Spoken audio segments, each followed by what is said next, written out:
লাইনে দাঁড়ান। আপনাদের মধ্যে অমুসলিম ভাইদের আগে প্রশ্ন করার সুযোগ দেওয়া হবে। আমার নাম যোগানন্দ। এই অনুষ্ঠানে থাকতে পেরে আমি ধন্যবাদ জানাই সর্বশক্তিমান আল্লাহকে। আজকে স্রষ্টা আমাদের কাছে শান্তির বাণী পাঠিয়েছেন জাকির নায়েকের মাধ্যমে।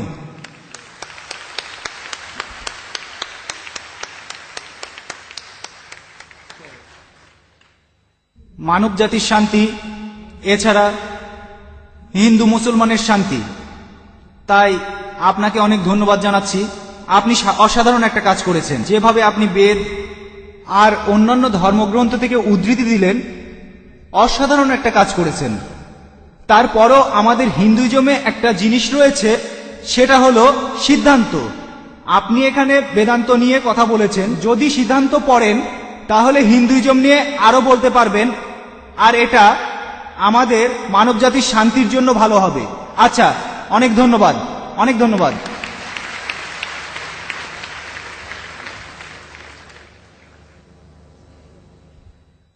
আপনার মন্তব্যের জন্য অনেক ধন্যবাদ। তিনি আমার প্রচেষ্টাকে পছন্দ করেছেন। আমি জানি আমরা অনেক বিষয় নিয়ে কথা বলতে পারি। সাধারণত আমার লেকচারের সময় থাকে 1 ঘন্টা থেকে 1 ঘন্টা 15 মিনিট, কিন্তু আজকে আমাকে লেকচারের সময় দেওয়া হয়েছিল 1.5 ঘন্টা, কিন্তু আমি কথা বলেছি 1 ঘন্টা 40 মিনিট। আমি জানি আমরা যা কিছু করছি আমাদের এই কাজগুলো মহাসাগরে 1 বিন্দু পানির সমান। বিস্তারিত জানার জন্য আমার ভিডিও ক্যাসেট দেখতে পারেন, concept of god in major religions. এছাড়াও দেখতে পারেন মেজর রিলিজিয়ান্স স্ক্রিপচার্স। এইসব বিষয় আর হিন্দুইজমের উপর আমি বেশ কিছু বইও লিখেছি। ইনশাল্লাহ এই বইগুলো পড়লে আপনারা হিন্দুইজম আর ইসলাম ধর্মের সাদৃশ্য সম্পর্কে অনেক কিছু জানতে পারবেন। আশা করি উত্তরটা পেয়েছেন। ওখানে একজন অমুসলিম ভাইকে দেখা যাচ্ছে। হ্যাঁ ভাই, আপনার নাম আর পেশাটা দয়া করে বলবেন। আমি শশাঙ্ক শেখর, এসেছি রাঁচি থেকে। আমি এখানে সত্যভামা কলেজে ইঞ্জিনিয়ারিং পড়ছি। স্যার, আজকের অনুষ্ঠানে আপনার লেকচার শোনার পর ইসলাম ধর্ম আর মুসলমানদের সম্পর্কে আমাদের ভুল ধারণা দূর হয়ে গেছে।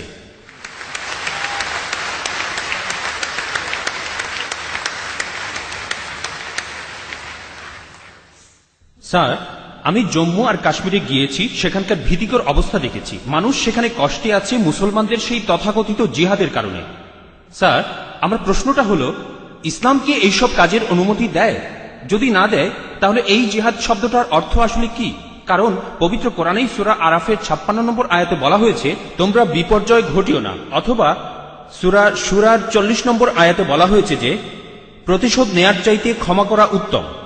অথবা সূরা মাইদার 32 নম্বর আয়াতে বলা হয়েছে যে যদি কেউ কাউকে হত্যা করে সে মানব জাতিকেই হত্যা করল। স্যার, একই বিষয় নিয়ে আমার আরো প্রশ্ন আছে। সেটা হলো, ইসলাম ধর্মে কোন জিনিসটাকে আমরা বেশি গুরুত্ব দেব, ধর্ম বা মাযহাব, নাকি আমাদের দেশ, মাদারল্যান্ড, মাতৃভূমি বা কওম? অনেক ধন্যবাদ। ভাই, আপনি খুব সুন্দর একটা প্রশ্ন করেছেন। প্রথম প্রশ্নটা হচ্ছে ইসলাম ধর্মে জিহাদ নিয়ে।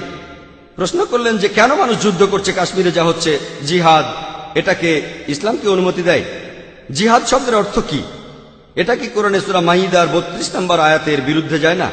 ভাই, এই জিহাদ সম্পর্কে বলি, এ ব্যাপারে ভুল ধারণা শুধু অমুসলিমদের মধ্যে নেই, মুসলমানদের মধ্যেও রয়েছে। বেশিরভাগ মানুষই এমনটা ভাবে যে কোনো মুসলিম যদি কোনো যুদ্ধ করে, যে কোনো যুদ্ধ হতে পারে নিজের সুবিধার জন্য, হতে পারে পলিটিক্সের জন্য, হোক সেটা ভাষার জন্য, হোক বর্ণের জন্য, সেটাই হলো জিহাদ। মুসলমানদের যুদ্ধ করাটাকে জিহাদ বলা হয় না। জিহাদ শব্দটা এসেছে আরবি শব্দ জাহাদা থেকে, তার মানে চেষ্টা করা, তার মানে পরিশ্রম করা। জিহাদ মানে সংগ্রাম, কোনো কিছুর জন্য চেষ্টা বা পরিশ্রম করা। ইসলামিক অভিধান অনুযায়ী জিহাদ অর্থ কারো অসৎ প্রবৃত্তির বিরুদ্ধে সর্বশক্তি দিয়ে লড়াই করা। এছাড়াও জিহাদ মানে সমাজের উন্নতির জন্য চেষ্টা করা। এছাড়াও জিহাদ শব্দটা যে যুদ্ধক্ষেত্রে আত্মরক্ষাকেও বোঝানো হয়ে থাকে। জিহাদের অর্থ অন্যায় অত্যাচারের বিরুদ্ধে লড়াই করা। জিহাদের মূল অর্থ চেষ্টা বা পরিশ্রম করা। অনেক মানুষের ভুল ধারণা আছে যে জিহাদ মানে পবিত্র যুদ্ধ। তারা জিহাদের অনুবাদ করে পবিত্র যুদ্ধ। পবিত্র যুদ্ধ বলে যে আরবি শব্দটা আছে সেটা হারবুম মুকাদ্দাসা। যদি আপনারা কোরআন পড়েন, কোরআনের কোথাও পাবেন না, একটা আয়াত নেই। অথবা নবীজি সাল্লাল্লাহু আলাইহি সাল্লামের সহিহ হাদিসেও কোনো জায়গায় হারবুম মুকাদ্দাসার কথা বলা নেই। এই শব্দটা কোরআন বা হাদিসে নেই। জিহাদ শব্দটার অনুবাদ কোনোভাবেই পবিত্র যুদ্ধ নয়। ঐতিহাসিকরা এই পবিত্র যুদ্ধ শব্দটা প্রথম ব্যবহার করেছিল খ্রিস্টানদের ক্রুসেডকে বোঝানোর জন্য, যারা খ্রিস্টান ধর্ম প্রচার করেছে আর হাজার হাজার মানুষ হত্যা করেছে। দুর্ভাগ্যজনকভাবে বেশিরভাগ লোক, এমনকি তথাকথিত মুসলমান পণ্ডিতগণও জিহাদের অনুবাদ করে পবিত্র যুদ্ধ। এটা ভুল অনুবাদ। জিহাদ শব্দটার অর্থ চেষ্টা বা পরিশ্রম করা। অনেক সময় এই চেষ্টাটা যুদ্ধক্ষেত্রে হতে পারে, সেই যুদ্ধটাও হবে আল্লাহ সুবহানাহু ওয়া তাআলার পথে, সেটা কিতাল ফি সাবিলিল্লাহ। একটা প্রশ্ন করা হয়, ইসলামে কেন যুদ্ধ আর হত্যার অনুমতি দেওয়া হয়েছে? ইসলামের অনেক সমালোচক আছেন যারা বলেন ইসলাম খুব নিষ্ঠুর একটা ধর্ম। ইসলাম সবসময় বলে অমুসলিম কাউকে দেখলে তাকে মেরে ফেলো। অনেকেই বলেন, ইন্ডিয়াতে এরকম একজন আছেন অরুণ সুরি, তিনি একটা বই লিখেছেন দ্য ওয়ার্ল্ড অফ ফতোয়া। তিনি সূরা তাওবার 5 নম্বর আয়াতের উদ্ধৃতি দিয়ে বলেছেন যে কোরআন বলছে কোন কাফিরকে যেখানেই পাবে, ব্র্যাকেটে হিন্দু, তাদেরকে হত্যা করবে। যদি আপনি পবিত্র কোরআনের সূরা তাওবার 5 নম্বর আয়াতটা দেখেন, সেখানে বলা হয়েছে কাফিরদের যেখানে পাবে হত্যা করবে। তবে এই উদ্ধৃতিটার প্রসঙ্গের কথা এখানে বলা নেই। যদি আপনারা এই আয়াতটার আগের আয়াতগুলো পড়েন, সেখানে একটা শান্তি চুক্তির কথা বলা হয়েছে, মক্কার মুশরিকদের সাথে মুসলিমদের একটা শান্তি চুক্তি। পবিত্র কোরআনের সূরা তাওবার প্রথম 4টা আয়াতে মক্কার মুশরিকদের সাথে মুসলমানদের একটা শান্তি চুক্তির কথা বলা হয়েছে, আর মক্কার মুশরিকরা এই শান্তি চুক্তিটা ইচ্ছা করেই ভেঙেছিল। এরপর আল্লাহ তাআলা 5 নম্বর আয়াতটা নাজিল করলেন মুশরিকদের সম্পর্কে। সেই আয়াতে আল্লাহ মুসলিমদের বললেন সবকিছু 4 মাসের মধ্যে ঠিক করে ফেলো, না হলে যুদ্ধ ঘোষণা করো। আর যুদ্ধক্ষেত্রে আল্লাহ বলেছেন যখন শত্রুরা তোমাকে আক্রমণ করতে আসবে, তুমি শত্রুদের হত্যা করবে। এই আয়াতটা যুদ্ধক্ষেত্রের কথা বলছে। যখন শত্রুরা তোমাকে মারতে আসবে, ভয় না পেয়ে লড়াই করো। আজকের দিনে একজন আর্মি জেনারেল তার দলের সৈন্যদের মনোবল চাঙ্গা করার জন্য সেই জেনারেল বলবেন যে যখন শত্রুরা আসবে তাদের মেরে ফেলো। আর অরুণ সুরি 5 নম্বর আয়াতটা বলার পরে চলে গেছেন 7 নম্বর আয়াতে, কারণ 6 নম্বর আয়াতে উত্তরটা আছে। পবিত্র কোরআনের সূরা তাওবার 6 নম্বর আয়াতে উল্লেখ করা হয়েছে যদি কোনো কাফির তোমার কাছে আশ্রয় প্রার্থনা করে, যদি তারা শান্তি চায়, তাহলে তোমরা তাদের নিরাপদ স্থানে পৌঁছে দেবে। শত্রু যদি আশ্রয় প্রার্থনা করে, তাদের নিরাপদ স্থানে পৌঁছে দাও। আজকের দিনের সবচেয়ে ভালো আর্মি জেনারেল খুব বেশি হলে তার সৈন্যদের বলবেন যে শত্রুদের চলে যেতে দাও। এখানে আল্লাহ বলছেন তাদের শুধু ছেড়ে দিও না, তাদের কোনো নিরাপদ স্থানে পৌঁছে দাও। যখনই কোরআনে যুদ্ধের প্রসঙ্গে কথা থাকে, আরেকটা হলো সূরা আনফালের 60 নম্বর আয়াতে উল্লেখ আছে তোমাদের শক্তি ও অশ্ববাহিনী প্রস্তুত রাখো আর শত্রুদের আক্রমণ করো। পরের আয়াতে বলছে কিন্তু শত্রুরা যদি সন্ধি করতে চায়, তুমিও সন্ধি করো। তাহলে যে আয়াতগুলোতে যুদ্ধের কথা বলা হয়েছে তার পরের আয়াতে বলছে যদি তারা শান্তি চায়, শান্তিই ভালো। এখন আরেকটা প্রশ্ন, সূরা মাইদার 32 নম্বর আয়াতে কি বলছে, বা সূরা নিসার 40 নম্বর আয়াতে কি বলছে যে যদি কোনো মানুষকে হত্যা করা হয় তাহলে সে যেন পুরো মানুষ জাতিকে হত্যা করলো। এটাই হলো ইসলামের আসল কথা। যদি কেউ কোনো মানুষকে হত্যা করে, হোক সে মুসলিম বা অমুসলিম, যদি সেটা হত্যা বা ধ্বংসাত্মক কাজের অপরাধে না হয়, যদি দুর্নীতির অপরাধে না হয়, তাহলে সে যেন পুরো মানুষ জাতিকেই হত্যা করলো। আর কেউ যদি কোনো মানুষকে বাঁচায়, তাহলে সে যেন পুরো মানুষ জাতিকে বাঁচালো। এখন আপনারা যদি ভগবদ গীতা পড়েন, ভগবদ গীতার 2য় অধ্যায়ের 50 অনুচ্ছেদে আছে, বলা হয়েছে শ্রীকৃষ্ণ এখানে অর্জুনকে জিহাদ করতে বলেছেন। চেষ্টা। যদি আপনারা পড়েন মহাভারত, মহাভারতের হাজার হাজার অনুচ্ছেদে যুদ্ধের কথা রয়েছে, হাজার হাজার অনুচ্ছেদে। কোরআনে যত যুদ্ধের কথা আছে তার চেয়ে অনেক বেশি। মহাভারত একটা ধর্মগ্রন্থ, আপনারা হয়তো জানেন। এখানে রাজ্য নিয়ে একটা যুদ্ধের গল্প রয়েছে পাণ্ডব আর কৌরবদের মধ্যে। পাণ্ডবদের 5 ভাই আর কৌরবরা 100 ভাই, যুদ্ধ। আর ভগবদ গীতা হলো মহাভারতের অংশ। 18টা অধ্যায় কৃষ্ণের কথা। প্রভু তিনি উপদেশ দিচ্ছেন অর্জুনকে। অর্জুন বলছে, এটা আছে ভগবদ গীতার 1 নম্বর অধ্যায় 42 থেকে 46 অনুচ্ছেদে, আমি আমার আত্মীয়দের সাথে যুদ্ধ না করে নিরস্ত্র অবস্থায় এই যুদ্ধক্ষেত্রে মরে যাব। কিভাবে জ্ঞাতি ভাইদের সাথে যুদ্ধ করব? কৌরবরা আমার জ্ঞাতি ভাই। যুদ্ধ না করে আমি বরং যুদ্ধক্ষেত্রে নিরস্ত্র অবস্থায় মরে যাব। ঠিক তখনই শ্রীকৃষ্ণ জানেন তিনি কি বলেছিলেন? 2য় অধ্যায় 2 আর 3 অনুচ্ছেদে আছে, তোমার মনে এমন অশুদ্ধ চিন্তা এলো কিভাবে? এটা একটা পাপ। তুমি এতটা দুর্বল হলে কিভাবে? তোমার হৃদয় দুর্বল হলো কিভাবে? শ্রীকৃষ্ণ নিজেই বলেছেন যে অর্জুনের চিন্তাটা ঠিক নয়, এটা অশুদ্ধ চিন্তা, এটা একটা পাপ। এটা করলে তুমি স্বর্গে যেতে পারবে না, তুমি বেহেশতে যেতে পারবে না। এরপরে ভগবদ গীতার 2য় অধ্যায়ের 31 থেকে 33 অনুচ্ছেদে আছে, শ্রীকৃষ্ণ তিনি বলেছেন, তিনি অর্জুনকে বলেছেন যে ক্ষত্রিয়দের দায়িত্ব হলো যুদ্ধ করা। যদি যুদ্ধ না করো তাহলে স্বর্গে যেতে পারবে না, আর যুদ্ধ না করলে তুমি একটা পাপ করবে। যদি ভালো করে দেখেন ভগবত গীতায় শ্রীকৃষ্ণ বলছেন যে তোমাকে যুদ্ধ করতে হবে। চিন্তা করেন, আমি যদি ভগবত গীতার এই উদ্ধৃতি দিয়ে বলি যে শ্রীকৃষ্ণ বলছেন অর্জুনকে তোমার আত্মীয় স্বজনদের যুদ্ধ করে হত্যা করতে হবে, কোন প্রসঙ্গ ছাড়া উদ্ধৃতি দিলে সেটা হবে শয়তানি। আর প্রসঙ্গটা বললে শ্রীকৃষ্ণ অর্জুনকে বলছেন যদি তোমাকে লড়তে হয় মিথ্যার বিরুদ্ধে, সত্যের জন্য, তুমি যে কারো বিরুদ্ধে যুদ্ধ করো, এমনকি সে যদি আত্মীয় হয়। প্রসঙ্গটা বললে অনুচ্ছেদটা যুক্তি আছে। যখন ন্যায় বিচারের জন্য যুদ্ধ করছেন, যদি সেটা আত্মীয় স্বজনের বিরুদ্ধে যায় তাতে কোনো সমস্যা নেই। ভগবত গীতা আর মহাভারতে এই কথাটাই বলা হয়েছে, সত্যের পক্ষে আর মিথ্যার বিরুদ্ধে যুদ্ধ। যখনই আমি কোনো হিন্দুকে মহাভারত আর গীতার কথা বলবো, সে তো এটা জানে, সে বলবে না মহাভারত আর গীতায় সত্যের সাথে মিথ্যার যুদ্ধের কথা বলা হয়েছে, আর ঠিক এরকম কথাই আছে পবিত্র কোরআনে। তাহলে মহাভারত আর গীতার উদ্ধৃতিগুলো শুনলে আপনি কোরআনকেও বুঝতে পারবেন। এছাড়াও অনেক লোক বলে ও কোরআনে জিহাদের কথা বলছে, আপনি জিহাদ করতে গিয়ে মারা গেলে বেহেশতে যাবেন। অনেকে আছেন, তাদের একজন অরুণ সুরি বলছেন, তিনি সহিহ বুখারী থেকে হাদিসের উদ্ধৃতিও দিয়েছেন। 4 নম্বর খণ্ড, বুক অব জিহাদ, 2 নম্বর অধ্যায়ের 46 নম্বর হাদিস বলা হয়েছে একজন মুজাহিদ হলো সেই লোক যে আল্লাহ সুবহানাহু ওয়া তাআলার পথে চেষ্টা করে, আর আল্লাহ নিজেই জানেন কে চেষ্টা করছে। এরপরে নবীজি বলেছেন যদি কোনো মুজাহিদ যুদ্ধক্ষেত্রে মারা যায় সে জান্নাতে যাবে, সে পরকালে বেহেশতে যাবে, কিন্তু যদি সে ফিরে আসে, মারা না যায়, সে ফিরে আসবে গনিমতের মাল নিয়ে। এই হাদিসটা আর কোরআনের বিভিন্ন আয়াতের কথা বলছেন ইসলামের সমালোচকরা। আমি ভাবি হিন্দু সমালোচকরা এই উদ্ধৃতিটা দেয় কিভাবে? তারা কি ভগবত গীতা পড়েনি? তারা কি মহাভারত পড়েনি? এমনকি শ্রীকৃষ্ণ তিনি ভগবত গীতায় বলেছেন 2য় অধ্যায়ের 37 অনুচ্ছেদে আছে, হে অর্জুন, হে কুন্তির পুত্র, যুদ্ধের প্রস্তুতি নাও, যদি যুদ্ধে মারাও যাও কোনো সমস্যা নেই, তুমি স্বর্গে চলে যাবে। আর যদি তুমি জয়লাভ করে ফিরে আসো তাহলে তুমি এই পৃথিবীর ধন সম্পদগুলো পাবে। হাদিসে একই কথা আছে। তাহলে কৃষ্ণ যখন অর্জুনকে বলছে যুদ্ধ করো, সমস্যা নেই, যদি মারা যাও স্বর্গে চলে যাবে, যদি যুদ্ধে জিতে ফিরে আসো তুমি অনেক ধন সম্পদ পাবে। সহিহ বুখারীও একই কথা বলছে, কোরআনেও একই কথা আছে। তাহলে ধর্মগ্রন্থগুলো পড়লে আমরা একে অন্যকে ভালোভাবে বুঝতে পারবো। তাহলে ইসলামে যুদ্ধের অনুমতি আছে শেষ উপায় হিসেবে, আত্মরক্ষার জন্য আর অত্যাচারের বিরুদ্ধে, না হলে নয়। আর জিহাদ অর্থ চেষ্টা বা পরিশ্রম করা। এবার আমরা দ্বিতীয় প্রশ্নে আসি, কোনটা বেশি ইম্পর্ট্যান্ট? এখানে বেশি ইম্পর্ট্যান্ট কি দেশের আইন কানুন মেনে চলা, নাকি মাযহাব বা দ্বীনকে মানা? যেন আমাকে প্রশ্ন করছেন আমার উপর কার দাবি আগে, আমার বাবার দাবি আগে না মায়ের দাবি আগে? ভাই, দেশের আইন আর ধর্মের আইন মানার ব্যাপারে একটা কথা বলি, আল্লাহকে মানার ব্যাপারে বলি। মহান ঈশ্বর আমাদের সৃষ্টিকর্তা, তিনি আমাদের চাইতে অনেক উপরে।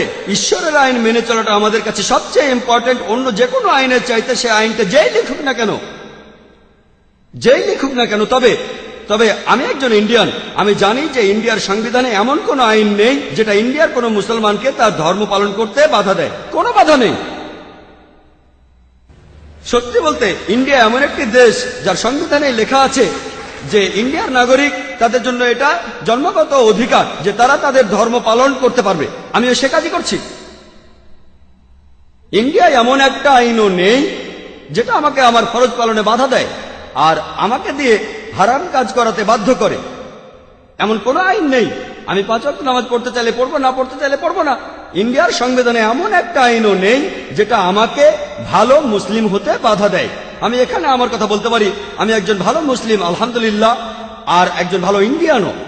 আর সংজ্ঞা অনুযায়ী, ভৌগোলিক সংজ্ঞা অনুযায়ী একজন ইন্ডিয়ানকে ভৌগোলিকভাবে বলা হয় হিন্দু। হিন্দু যদি হয় ভৌগোলিক সংজ্ঞা, আমি ইন্ডিয়ার একজন হিন্দু এবং ইসলাম ধর্ম পালন করি।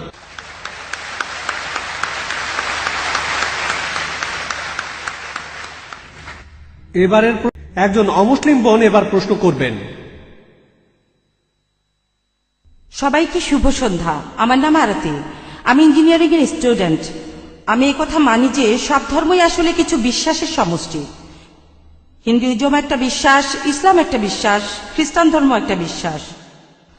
আর বেশিরভাগ প্রধান ধর্মই, যেমন হিন্দুইজম, ইসলাম বা খ্রিস্টান ধর্ম, এগুলো সময়ের সাথে গড়ে উঠেছে।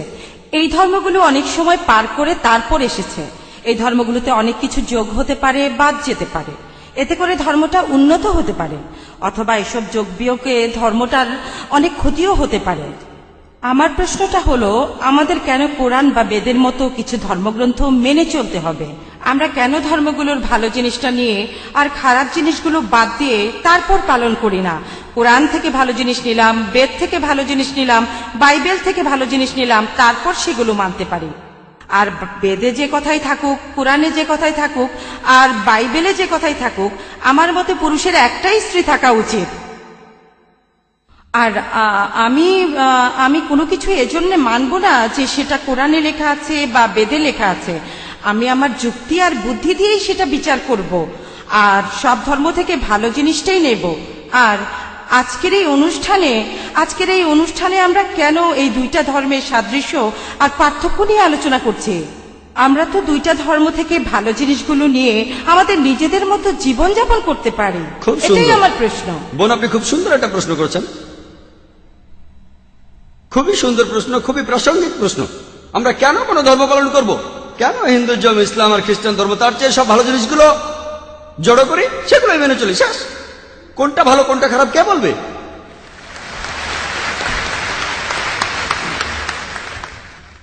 যেমন ধরুন, আমেরিকাতে স্কার্ট পরা আর শর্টস পরা খুবই কমন। পশ্চিমাদের এটা ভদ্রতা, তাদের জন্য স্কার্ট আর শর্টস পরা ভদ্রতা।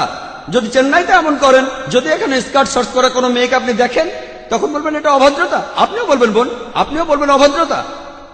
তাহলে আমেরিকায় যেটা ভদ্রতা, এখানে সেটা অভদ্রতা। কয়েক বছর আগে আমি আমেরিকায় গিয়েছিলাম, সেখানে একজন বলল তোমাদের ইন্ডিয়ার মহিলারা খুবই অভদ্র।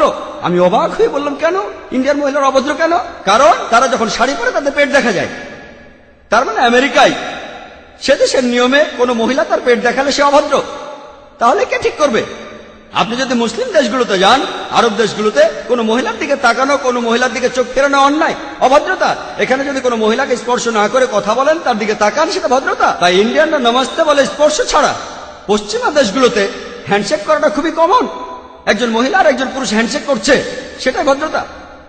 শরীরের অন্যান্য অঙ্গ প্রত্যঙ্গ স্পর্শ না করে হ্যান্ডশেক করা কিছু পশ্চিমা দেশে এটাই হলো ভদ্রতা। অন্যান্য পশ্চিমা দেশে মহিলাদের ঠোঁটে আর গালে চুমু দেওয়াটা হলো ভদ্রতা। আর কিছু পশ্চিমা দেশে আপনি যা খুশি তাই করতে পারেন। পুরুষ আর মহিলা তারা স্বেচ্ছায় যা করবে সবই হলো ভদ্রতা।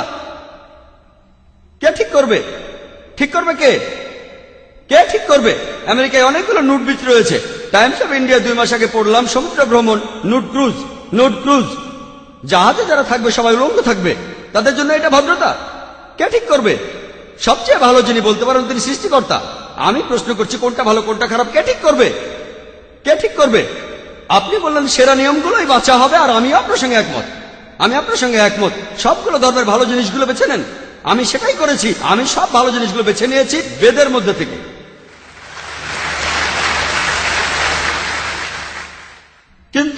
কিন্তু ভালো জিনিসটা আপনাদের জন্য ভালো নয়, এটাই সমস্যা। এই আলোচনাটা আমি করব। আমি চ্যালেঞ্জ করছি সব মানুষকে। ইসলাম ধর্মের মাত্র একটা মূলনীতি খুঁজে বের করুন যেটা আমাদের মানবতার বিরুদ্ধে কথা বলছে। একটা।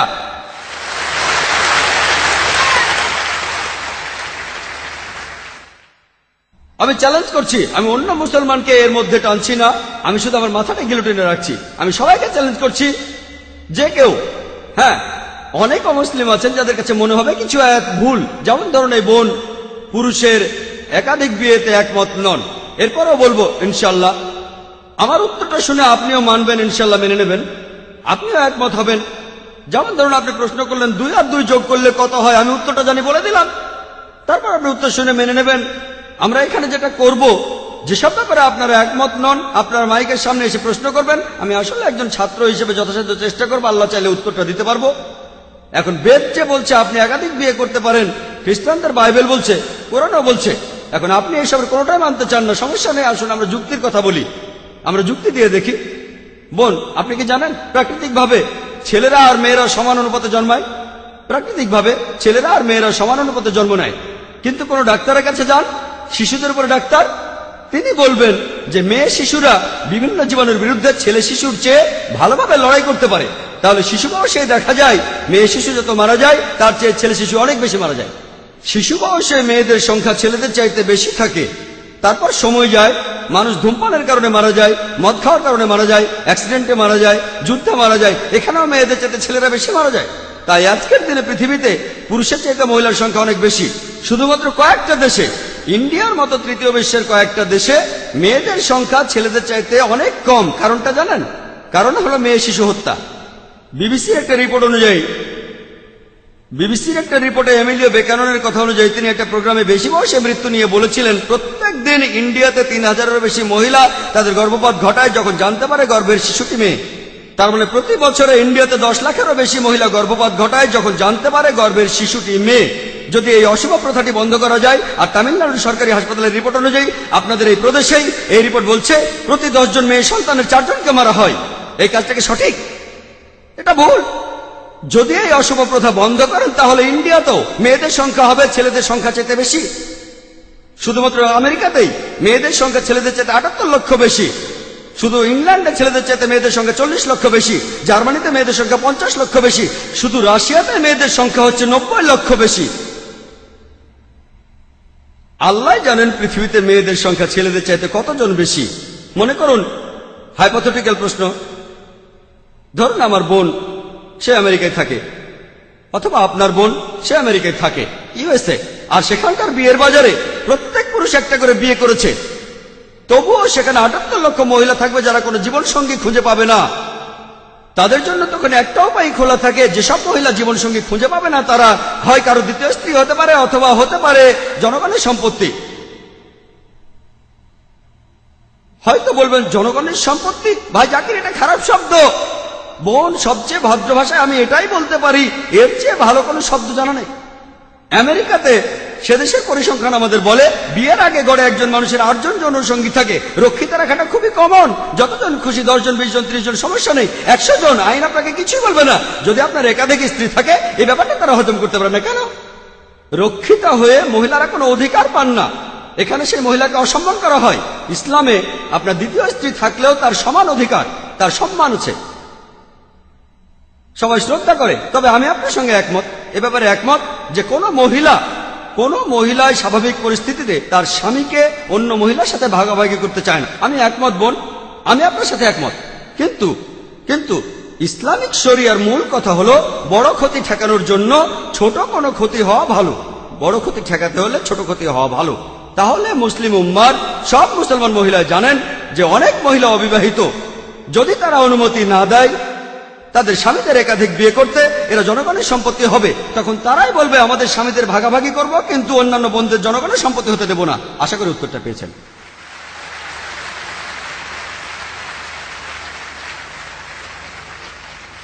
এর পরের প্রশ্নটা পুরুষদের মধ্য থেকে। হ্যাঁ ভাই। আমি রামগড় ব্যাঙ্গালোর থেকে একজন ইঞ্জিনিয়ার পাশাপাশি একটা পত্রিকা চালাই শূদ্র শক্তি নামে। আমি অনেক ব্যাপারে একমত ডক্টর জাকির নায়েকের সাথে। উনি যেভাবে ধর্মের কথা বললেন, যেভাবে এক ঈশ্বরের কথা বললেন, কিন্তু মিস্টার নায়েক নিজেই বললেন যে হিন্দুইজমের সংস্কারকরা তারা জোর দিয়ে বলছেন বেদকে মানার জন্য, পুরাণাগুলোকে নয়। তাই যদি হয়ে থাকে তাহলে কি আমরা কল্কিকে অবতার বলে মানতে পারি? আর আমার দ্বিতীয় প্রশ্নটা হলো, আমি এরপরে আরো 2টা প্রশ্ন করব।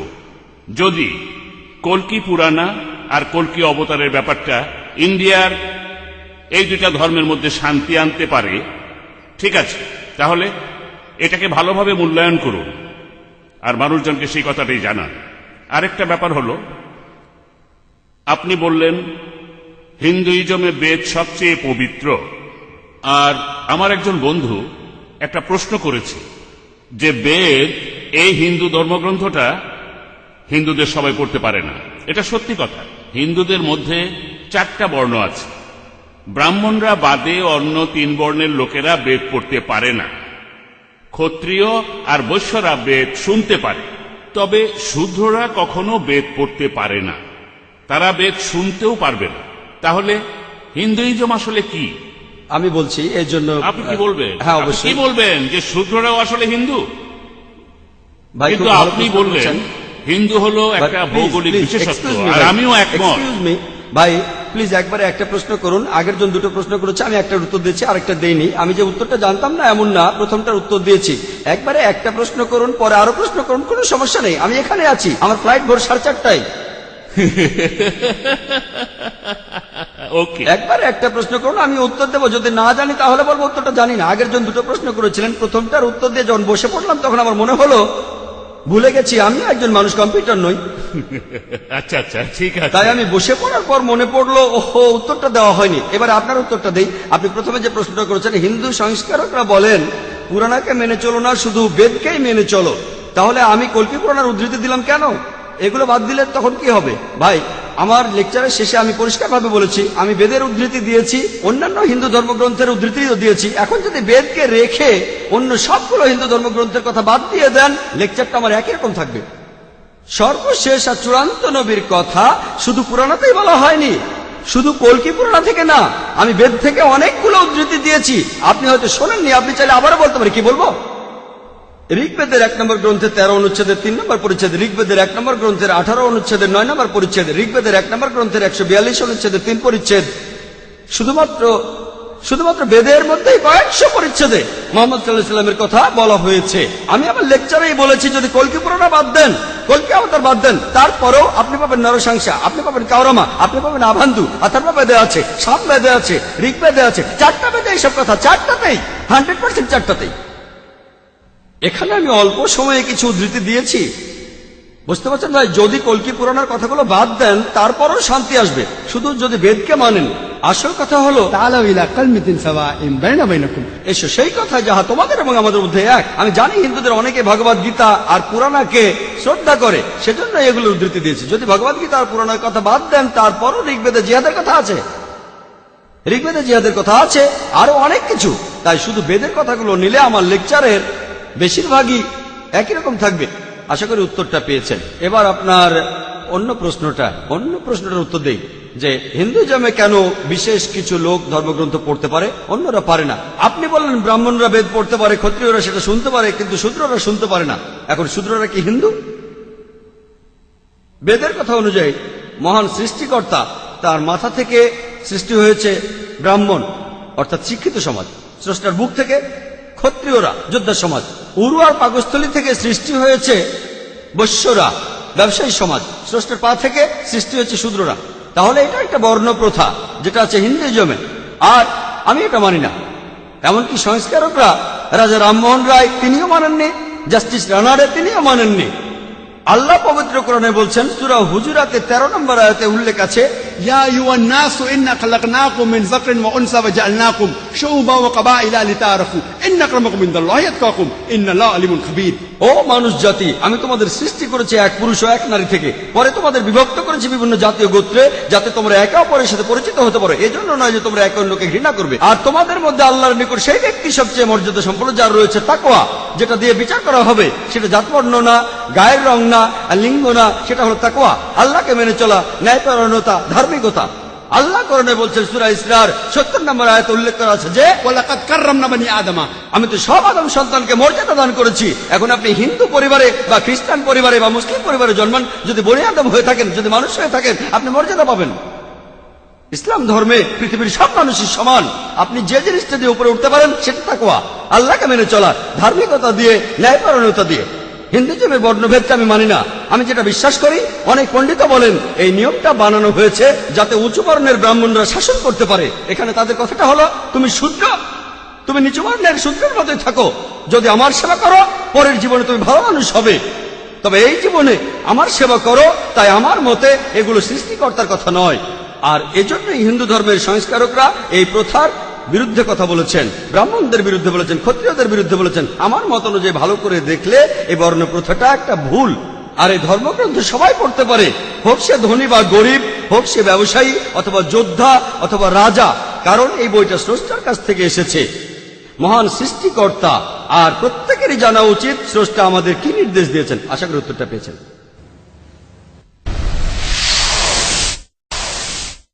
হ্যাঁ ভাই, আমার নাম শ্রীনিবাস, একটা কুরিয়ার কোম্পানিতে চাকরি করি। আমি একেবারে সেই ছোটবেলা থেকেই সত্যিকারের ধর্মকে খুঁজে বেড়াচ্ছি। আর আমি তারপর এক সময় কোরআনের কিছু কথা শুনলাম। আমি যখন দক্ষিণ ভারতে ছিলাম সেখানে অনেক জায়গায় গিয়েছি, আর এভাবে যাতায়াত করার সময় আমার সাথে অনেক মুসলমানের কথাবার্তা হয়েছে, তাদের সাথে কোরআন নিয়ে কথা বলেছি। আমি আল্লাহর কাছে প্রার্থনা করতাম। তারপর দেখা হলো জাহাঙ্গীর ভাই আর কায়েদা দিদির সাথে, তাদের কাছে কোরআন সম্পর্কে জানলাম। আর আমি কোরআনের কথাগুলো মন থেকে মানলাম। আমি আনন্দের সাথে জানাচ্ছি যে আজ বিকেলে আমি মুসলমান হয়েছি। আলহামদুলিল্লাহ।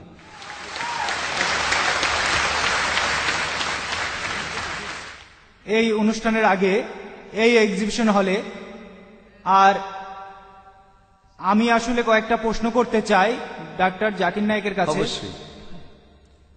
তার একটা হলো, আমার কাছে এখনো কোনো কোরআন শরীফ নেই। আমি লোকজনের মুখে কোরআনের আয়াত শুনেছি, তার মধ্যে আমার কয়েকটা আয়াত মনে আছে। যেমন সূরা ইসরার 40 নম্বর আয়াত বলছে, আল্লাহ কি তোমাদের পুত্র দিয়েছে আর তিনি ফেরেশতাদের কন্যা রূপে গ্রহণ করেছেন। আমি এই আয়াতটা বুঝতে পারিনি। এছাড়া আরেকটা প্রশ্ন, হারুর জিনিসটা কি? জি, হারুর বেহেশতের সঙ্গী। হুর। হুর যখন মানুষ বেহেশতে যাবে তখন এই সঙ্গীরা থাকবে। ভাই, আপনি বলছেন হুর। হুর হ্যাঁ, হুর হুর ঠিক বেহেশতের বলেছেন, হুর। বেহেশতের সঙ্গী। ভাই, আপনি কোরআনের একটি আয়াত বললেন আর সেই আয়াতটা নিয়ে প্রশ্ন করলেন, তবে তার আগে আপনাকে অভিনন্দন জানাই। শান্তির ধর্মে স্বাগতম। ধন্যবাদ।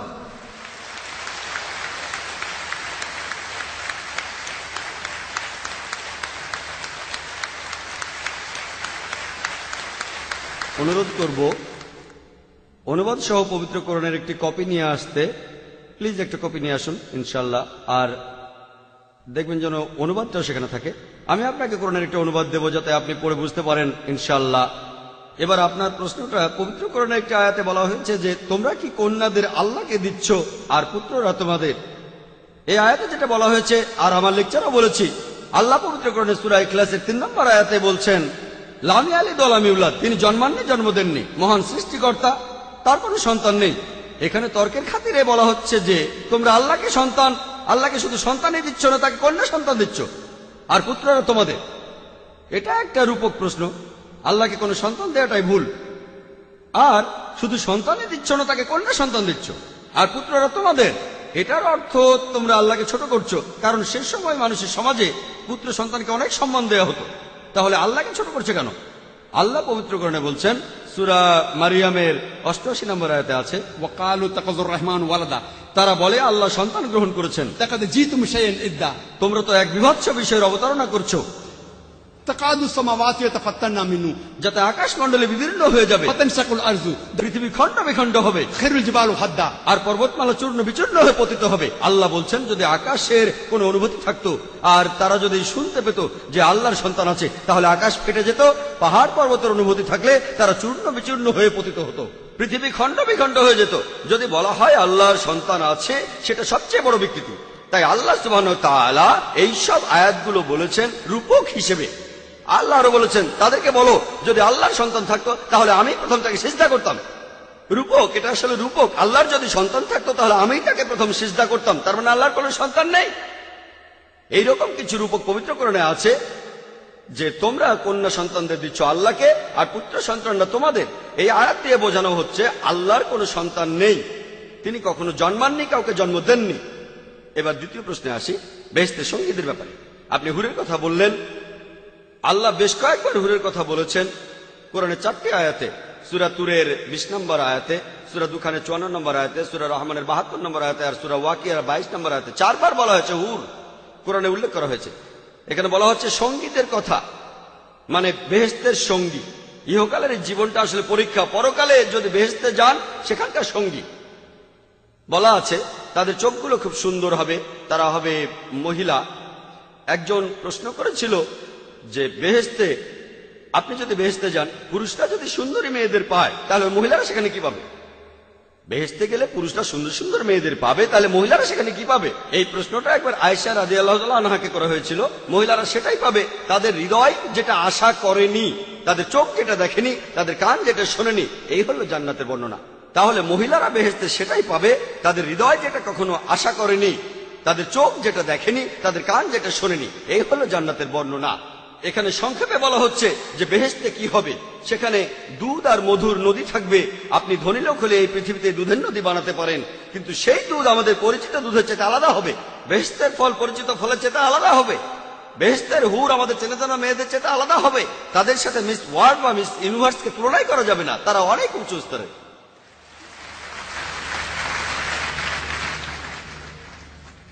আজকের এই অনুষ্ঠানটা আমাদের দেশ ও জাতির শান্তির জন্য একটা ভালো পদক্ষেপ, কিন্তু আমাদের বিবাদ কিন্তু ধর্মের কারণে নয়।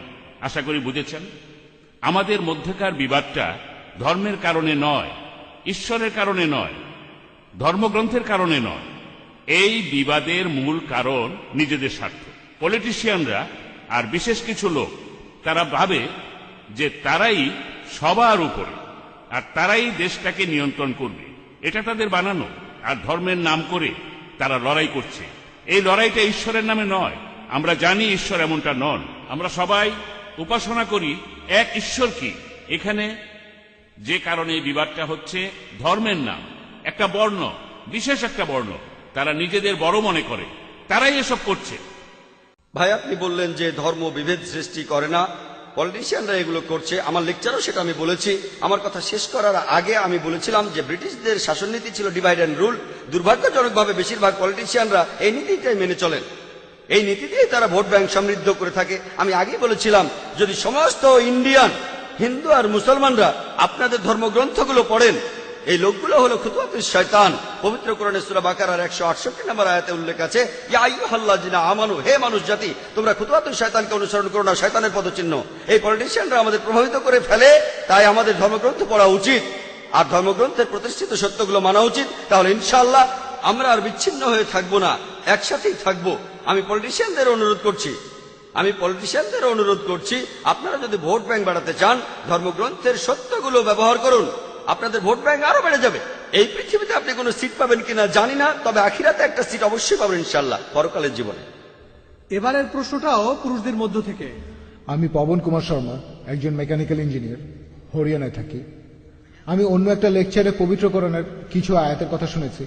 সেই আয়াতগুলোতে শুনেছি যে আল্লাহর দূত, সেখানে সাধারণ মানুষদের বলা হচ্ছে যে তোমরা আল্লাহর মসিকে মেনে চলবে আর আল্লাহ তোমাদের সুখ দেবেন, তোমাদের জীবন উন্নতি দেবেন। তোমরা যদি আল্লাহর মসিকে না মানো, তোমাদের জীবন দুঃখময় হবে। এখন আমার প্রশ্ন, আল্লাহ এখানে কি বোঝাতে চাইছেন? এটা কি সর্বশক্তিমান ঈশ্বর, নাকি সেই বিশেষ নবীর ঈশ্বর? আর স্রষ্টা যখন একজনই, সবাই যখন নিজের মতো করে সেই এক স্রষ্টার উপাসনা করে, তাহলে মহান স্রষ্টা সেই মানুষদেরও উন্নতি দেবেন। ভাই, সুন্দর প্রশ্ন করেছেন। তবে তার আগে অনুরোধ করব, যে ভাই মুসলমান হয়েছেন, আমি আপনাকে পবিত্র কোরআনের একটি অনুবাদ উপহার দিতে চাই। আপনি স্টেজে চলে আসুন।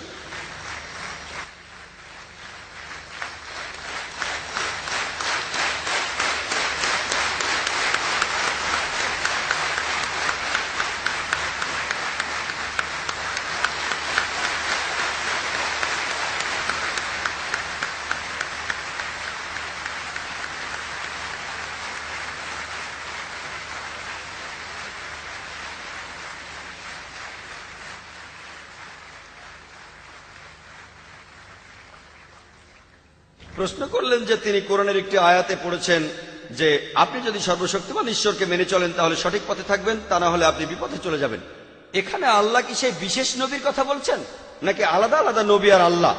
ভাই, আমি আমার লেকচারেও বলেছি যে মহান স্রষ্টা কেবলমাত্র একজনই, তবে তিনি অনেক নবী পাঠিয়েছেন আর সকল নবী একটা নির্দেশই প্রচার করেছেন। পবিত্র কোরআনে সব মিলিয়ে 25 জন নবীর নাম আছে। আদম, মুসা, ইব্রাহিম, ঈসা, মুহাম্মদ, সবাইকে আল্লাহ শান্তিতে রাখুন। এই সকল নবী একটা নির্দেশই প্রচার করেছেন, এক ঈশ্বরে বিশ্বাস করো। হিন্দু, মুসলমান বা খ্রিস্টানদের জন্য আলাদা আলাদা করে কোনো ঈশ্বর নেই। প্রত্যেক মানুষের জন্য ঈশ্বর আসলে একজনই। আমরা আরবিতে তাকে বলি আল্লাহ। মহান স্রষ্টাকে যে কোনো নামে ডাকতে পারেন, তবে নামটাও হতে হবে ভালো, নামটাও সুন্দর হতে হবে। নামটা শুনলে মনে করে ছবি ভাসবে না। এখানে সর্বশক্তিমান ঈশ্বরকে মেনে চলা মানে যদি ঈশ্বরের নির্দেশ মেনে চলেন, যে নির্দেশ তিনি দিয়েছেন সর্বশেষ আসমানি কিতাব কোরআনের মাধ্যমে, তাহলে ইনশাল্লাহ আপনি সফল হবেন।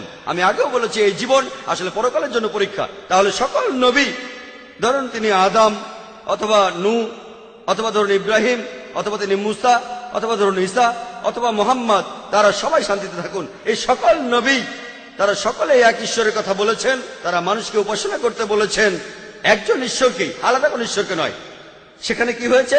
ঈশ্বরের নির্দেশ পরে বিকৃত হয়ে গেছে। যখনই তার নির্দেশ বিকৃত হয়ে যায়, তিনি আরেকজন নবীকে পাঠান। একই কথা আছে ভগবদ গীতা 4 নম্বর অধ্যায় 7 অনুচ্ছেদে, যখনই অন্যায় অবিচার শুরু হয় আমি আসি। তবে কে আসেন? মহান স্রষ্টা নবীদের পাঠান। প্রত্যেক যুগে পাঠান। তাহলে আমরা বুঝতে পারলাম সকল নবী একটা নির্দেশই প্রচার করেছেন, তবে আগের নির্দেশগুলো বিকৃত হয়ে গেছে। এই বইটা অবিকৃত। আল্লাহ সূরা হিজরের 9 নম্বর আয়াতে বলেছেন, আমি কোরআন অবতীর্ণ করেছি এবং আমি রক্ষক। আশা করি উত্তরটা পেয়েছেন। এবার একজন অমুসলিম বোন প্রশ্ন করবেন। ওকে বোন। আসসালামু আলাইকুম।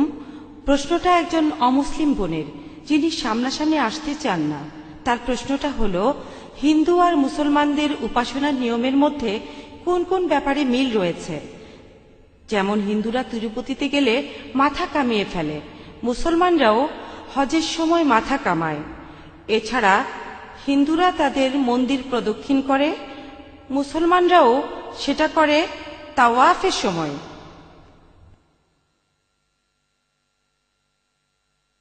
বোন একটা সুন্দর প্রশ্ন করেছেন যে হিন্দু আর মুসলমানদের উপাসনার মধ্যে কোন কোন ব্যাপারে মিল রয়েছে, আর উদাহরণও দিলেন। হিন্দুরা যখন তীর্থস্থানে যায় তখন তারা মাথা কামায়, আর মুসলমানরাও যখন হজে যায় তাদের মাথা কামায়। তারাও প্রদক্ষিণ করে, আমরাও প্রদক্ষিণ করি। উপাসনার নিয়মে অনেক মিল রয়েছে। এখন মাথা কামানোর কথাটা আমি বলি। আর আমরা মুসলমানরা আমরা যখন হজে যাই আমরা আমাদের মাথা কামাই, এটা বিনয় দেখানোর জন্য, নম্রতার জন্য, যে আমরা আমাদের সৃষ্টিকর্তার কাছে বিনয় দেখাচ্ছি। আর চুল দিয়ে আমরা সবাই স্টাইল দেই। এজন্য আপনারা অনেক ছেলে আর মেয়েকে দেখবেন চুল দিয়ে বিভিন্ন স্টাইল দিতে। যখন আমরা মাথা কামাই তখন আমরা বিনয় দেখাচ্ছি, আর এই বিনয়টা শুধু মহান সৃষ্টিকর্তার কাছে। আর হিন্দুইজমেও মাথা কামানোর একটা নিয়ম আছে, বিনয়ের জন্য সাদৃশ্য আছে। এবারে প্রদক্ষিণ করা, আমরা যে কারণে প্রদক্ষিণ করি, মানুষ বলে যদি ইসলাম মূর্তি পূজার বিরোধী হয় তাহলে আপনারা কেন কাবাকে প্রদক্ষিণ করেন, কেন কাবাকে সিজদা করেন, কাবাকে কি উপাসনা করেন? আর হিন্দুরা প্রদক্ষিণ করে যখন তারা পূজা করে। হিন্দু আর মুসলমানদের প্রদক্ষিণ করাটা একরকম দেখালেও ব্যাপারটা আসলে আলাদা।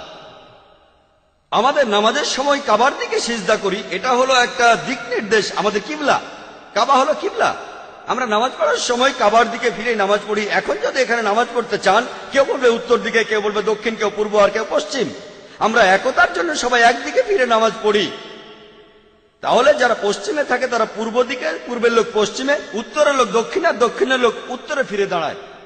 আর যদি আপনারা ভালো করে দেখেন, পৃথিবীর ম্যাপ, প্রথম পৃথিবীর ম্যাপ তৈরি করেন আল ইদ্রিসে 1154 সালে। মুসলমানরা যখন এই ম্যাপ এঁকেছিল, উত্তর মেরু ছিল নিচে আর দক্ষিণ মেরু উপরে, তখনও কাবা ছিল কেন্দ্রে। আর পরে পশ্চিমারা এই ম্যাপটা আঁকলো, তার ম্যাপটা উল্টে দিল, উত্তর মেরু উপরে, দক্ষিণ মেরু নিচে, তারপরে কেন্দ্রে কাবা আছে।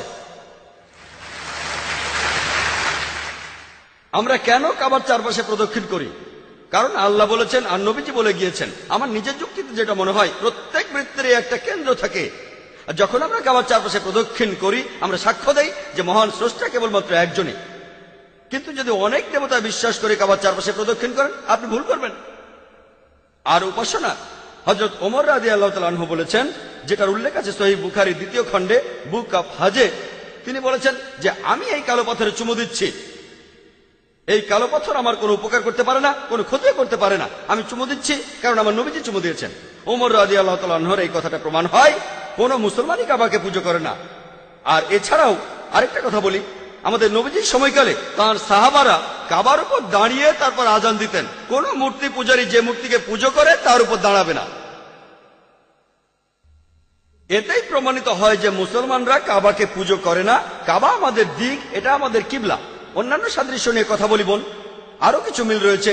হিন্দুজমে উপাসনা করার অনেকগুলো নিয়ম আছে। একটা বিশেষ উপাসনা, সেটার নাম হলো ষষ্ঠাঙ্গ। ষষ্ঠাঙ্গ শব্দটা এসেছে ষ, অষ্ট মানে 8, আর অঙ্গ মানে শরীরের প্রত্যঙ্গ। শরীরের 8টা প্রত্যঙ্গ। হিন্দুজমে উপাসনার একটা নিয়ম হলো শরীরের 8টা প্রত্যঙ্গ, 8টা প্রত্যঙ্গ স্পর্শ করা। আমরা কি করি? আমরা মুসলমানরা নামাজ পড়ার সময় সিজদা দেই, কপাল মাটিতে ছোঁয়াই, আমাদের নাক, 2 হাত, 2 হাঁটু আর 2 পা।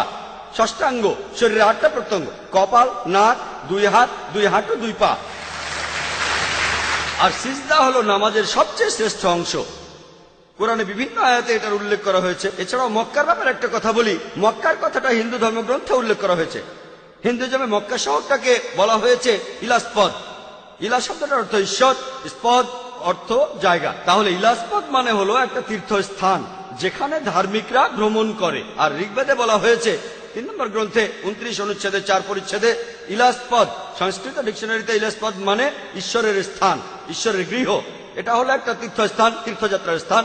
একই কথা পবিত্র কোরআনে সূরা আলে ইমরানের 96 নম্বর আয়াতে উল্লেখ আছে, সর্বপ্রথম গৃহ প্রতিষ্ঠিত হয়েছিল বাক্কায়। এটা মক্কার আরেকটি নাম। তাহলে হিন্দু ধর্মগ্রন্থগুলোতে মক্কার কথা বলা হয়েছে। সেখানে বলা আছে এই ইলাসপদ অবস্থিত হবে নবপৃথিবীতে, অর্থাৎ পৃথিবীর কেন্দ্রে। আগে আপনাদের বলেছি যে কাবা আছে পৃথিবীর কেন্দ্রে। তারপর দেখবেন কয়েকটা পরিচ্ছেদ পরে ঋগ্বেদের 3য় গ্রন্থ 29 অনুচ্ছেদের 11 পরিচ্ছেদে নরসংসা কথাটা বলা হয়েছে যে নবীকে প্রশংসা করা হয়। এখন ইলাসপদের পাশাপাশি নবীর কথাও সেখানে বলা হয়েছে। এখানে পরিষ্কার বলা আছে যে হিন্দুইজমে তীর্থস্থানগুলোর একটি হলো মক্কা। আশা করি উত্তরটা পেয়েছেন। এবারের প্রশ্ন পুরুষদের মধ্য থেকে ডান দিকের মাইকে। আমার নাম দেবরাজ, আমি একজন ইঞ্জিনিয়ার। আমি একটা ইঞ্জিনিয়ারিং ফার্মে সিনিয়র ম্যানেজার হিসেবে কাজ করছি। উপস্থিত শ্রোতাদের সবাইকে বলছি, আজকে আমরা একটা অসাধারণ অনুষ্ঠান উপভোগ করলাম। এই লেকচারে হিন্দুদের সবারই চোখ খুলে গেছে।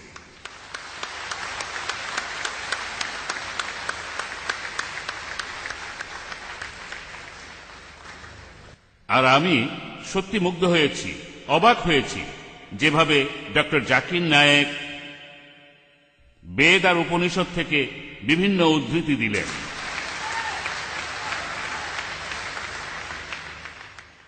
আমি এটাই বলবো, বেশিরভাগ লোকই বলবে ডক্টর জাকিরের এই ক্ষমতা ঈশ্বরই তাকে দিয়েছেন।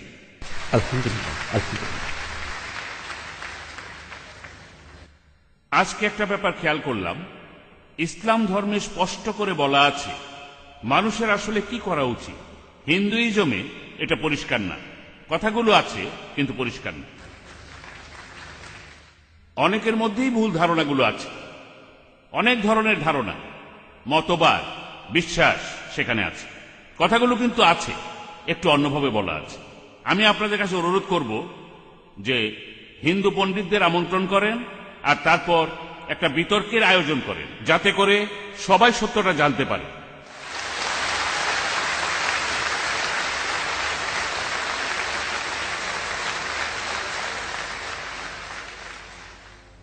আর এতে করে হিন্দু আর মুসলমানরা আরো কাছাকাছি আসতে পারবে। আর সবাই মিলে আমরা সবাই মিলে দেশের উন্নতি, দেশের একতা আর শান্তির জন্য কাজ করতে পারি একসাথে। ধন্যবাদ ভাই, আপনি খুব ভালো পরামর্শ দিয়েছেন, আপনাকে অনেক ধন্যবাদ।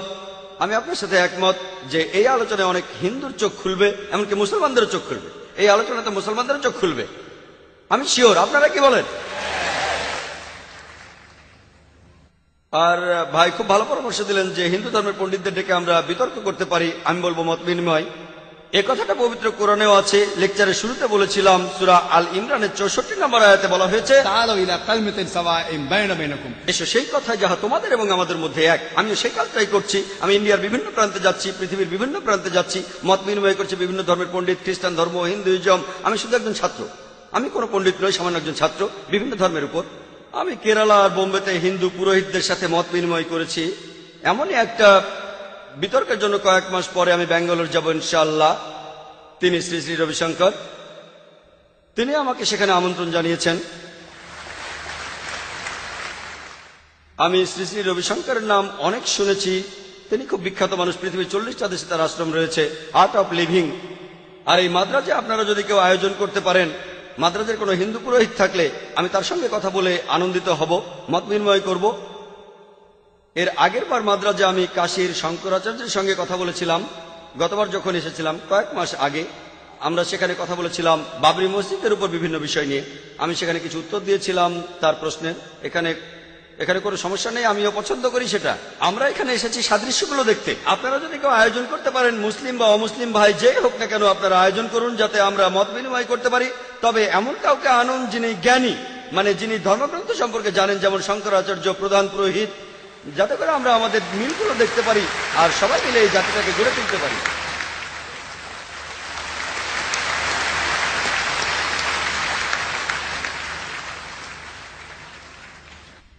এবার প্রশ্ন করবেন একজন অমুসলিম বোন। মিস্টার জাকির, প্রশ্নটা করেছে আমার এক অমুসলিম বন্ধু। সে আমাকে বলে যে মুসলমানদের মধ্যেই বিভ্রান্তি আছে।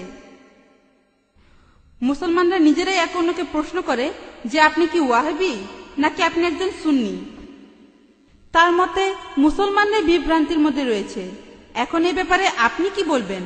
এ ব্যাপারে আমরা মুসলমানরা কি বলতে পারি? বোন, আপনি বললেন যে এক অমুসলিম বোন প্রশ্ন করেছেন যে মুসলমানদের নিজেদের মধ্যে বিভ্রান্তি আছে যে আপনি কি ওয়াহাবি নাকি হান্নাফি নাকি মাশরাফি নাকি মালিকি, তাহলে মুসলমানরা বিভ্রান্তির মধ্যে আছে। এর উত্তরটা কি? আমি অমুসলিম এই বোনের সাথে একমত। দুর্ভাগ্যজনকভাবে মুসলমানরা এখন অনেক ভাগে বিভক্ত। তবে আমি যখন হিন্দুদের বেদ পড়তে বলছি তখন মুসলমানদেরও কোরআন পড়তে বলছি।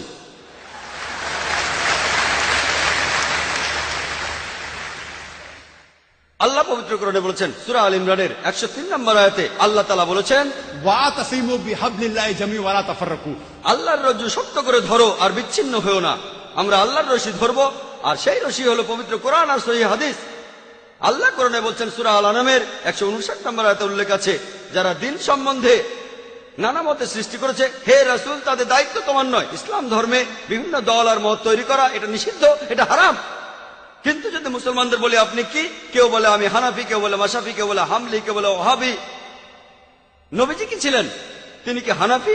তিনি কি মাশরাফি? তিনি কি হামলি? তিনি কি মালিকি? তিনি কি ছিলেন? তিনি মুসলিম ছিলেন।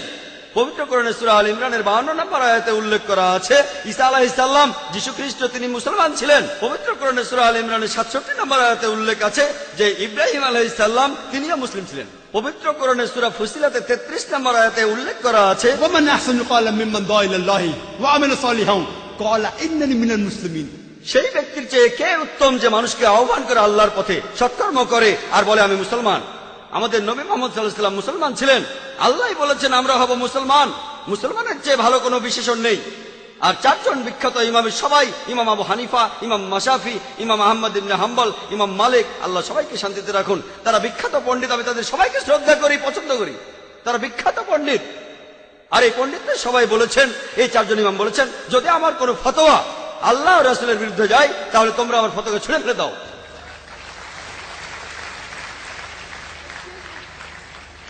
যদি ভালো করে দেখেন, এই যে ইমাম যারা ছিলেন তারা মুসলমানদের বিভক্ত করতে চাননি।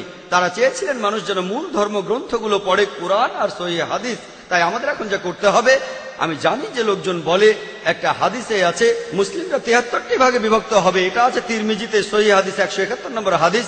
নবীজি বলেছেন ভবিষ্যতে 73টি ভাগ তৈরি হবে। ভাগ করা উচিত সেটা বলেননি। নবীজি জানতেন যে আল্লাহ এই কাজটাকে নিষিদ্ধ করেছেন। তাহলে যেটা করতে পারেন, আল্লাহ আর রাসূলকে মানেন, আর নিজেদের আপনারা যে নামে ডাকতে পারেন সেটা হলো মুসলমান। যে কোনো পণ্ডিত, পৃথিবীর যে কোনো পণ্ডিত, ধরলাম তিনি পৃথিবীর সবচেয়ে বড় পণ্ডিত, তার কাছে প্রমাণ দেখতে চান, কুল হাতু বুরহানাকুম, আপনার প্রমাণটা দেখান। যদি সত্যি বলে থাকেন, আপনি নির্দোষ হলে তার প্রমাণ দেখান। তাহলে যদি কোনো পণ্ডিতের সাথে মতভেদ হয়, তার কাছে প্রমাণ দেখতে চান, প্রমাণটা নিয়ে পরীক্ষা করুন। এজন্য আমি রেফারেন্স দেই। আমি যা বলি, জাকির যা বলে, ইসলামে তার কোনো মূল্য নেই, জিরো, শূন্য। সেজন্যই বলি, জাকির বলেনি, আল্লাহ বলেছেন কুল হুয়াল্লাহু আহাদ, বলো তিনি আল্লাহ এক, অদ্বিতীয়। আমি জাকির বললে ইসলামে এটা মূল্যহীন, শূন্য। আল্লাহ যা কিছু বলেছেন সেটা মানতে হবে, নবীজি বললে সেটাও মানতে হবে। সেজন্য বোন, মুসলিমদের বিভক্ত হওয়া উচিত না, আমাদের শুধু মুসলিমই বলা উচিত। আর কোরআন আর সহিহ হাদিস আমরা মেনে চলবো। যারা বিভিন্ন মতের সৃষ্টি করে তারা ইসলামের বিরুদ্ধে।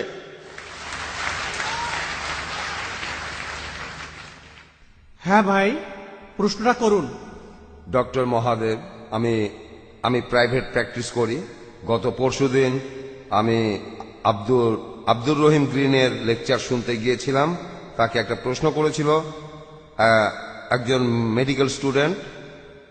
তার প্রশ্নটা ছিল, বেহেশত নিয়ে যারা ইসলাম মানে তারা বেহেশতে যাবে আর বাকি সবাই যাবে দোজখে।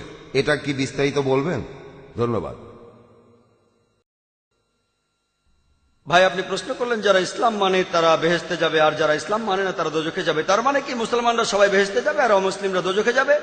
ভাই, কি করলে বেহেশতে যাবেন সেই কথাটা রয়েছে সূরা আসরে 1 নম্বর আয়াত থেকে 3 নম্বর আয়াতে বলা হয়েছে, ইন্নাল ইনসানা ফি খুসর ইল্লাল্লাযিনা আমানু ওয়া আমিলুস সলিহাতি ওয়া তাওয়াসাউ বিল হাক্কি ওয়া তাওয়াসাউ বিস সাবর। মহাকালের শপথ, মানুষ জাতি অবশ্যই ক্ষতিগ্রস্ত তারা বাদে যারা ঈমান আনে, যারা সৎকর্ম করে, যারা মানুষকে সত্যের উপদেশ দেয় অর্থাৎ দাওয়া, আর যারা মানুষকে ধৈর্যের উপদেশ দেয়।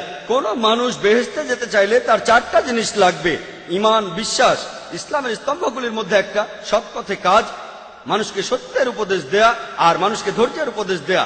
এই 4টা জিনিসের একটাও বাদ গেলে স্বাভাবিক পরিস্থিতিতে আপনি বেহেশতে যেতে পারবেন না। শুধু আপনার নাম আব্দুল্লাহ, মোহাম্মদ, সুলতান বা জাকির হলে আপনি বেহেশতে যেতে পারবেন না।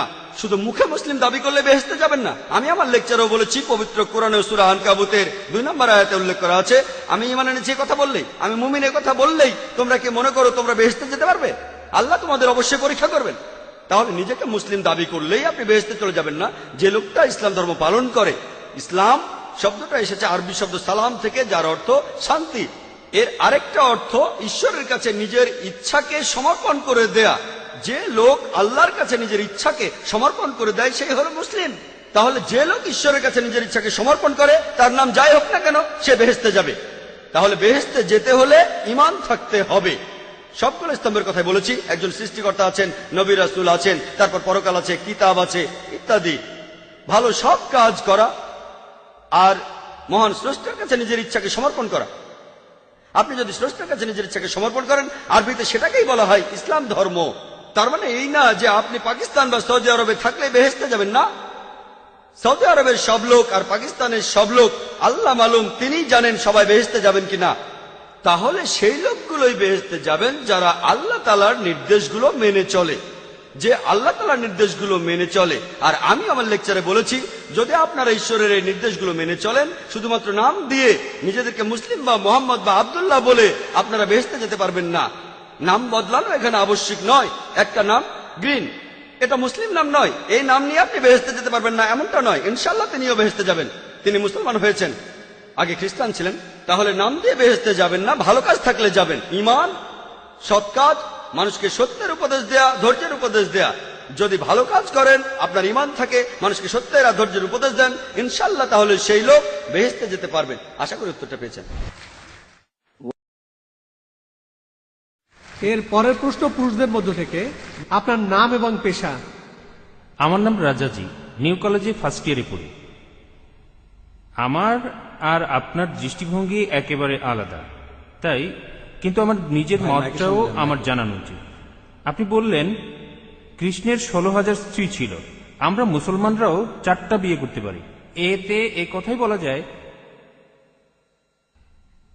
বলা যায় যে এই 2টা ধর্মই একসাথে মহিলাদের অধিকার থেকে বঞ্চিত করছেন। আপনি বললেন যে হয়তো বলতে পারেন মানুষ আসলে খুব আকর্ষণীয়, তবে এটা ব্যক্তিগত দৃষ্টিভঙ্গি। আর যদি এভাবে ব্যাপারটা দেখেন, আপনাদের দেখার ভুল আছে, আপনাদের চিন্তায় ভুল আছে। সৌন্দর্যের যে ধারণা সেটাও সময়ের সাথে বদলায়। একসময় ক্লিওপেট্রা ছিল সবচেয়ে সুন্দরী, কিন্তু এখন আর তেমনটা নেই। এখন ঐশ্বরিয়া রাই হলো 1 নম্বর। আর আপনি বললেন যে মূল ধর্মগ্রন্থ পড়তে, কিন্তু এতে করে কিছু উগ্রবাদী আর মৌলবাদী তৈরি হয়। আপনি যখন কোনো ধর্মে বিশ্বাস করবেন, তখন নিজের অন্যায়টাকে অন্যায় মনে হবে না। আর সেটাই ঠিক সেরকমই ঘটনাই ঘটেছিল গুজরাটে। 2000 মুসলিমকে সেখানে খুন করা হয়েছে, কেউ তাদের বাঁচাতে আসেনি। কিছু কমিউনিস্ট আর ডেমোক্রেট দল এগিয়ে এসেছিল। লোকজন ধর্মীয় মূল্যবোধের উপর আস্থা হারিয়ে ফেলেছে। আর আপনাদের মতো মানুষের কাছে এই ধর্মীয় মূল্যবোধটাই সবচেয়ে বড়।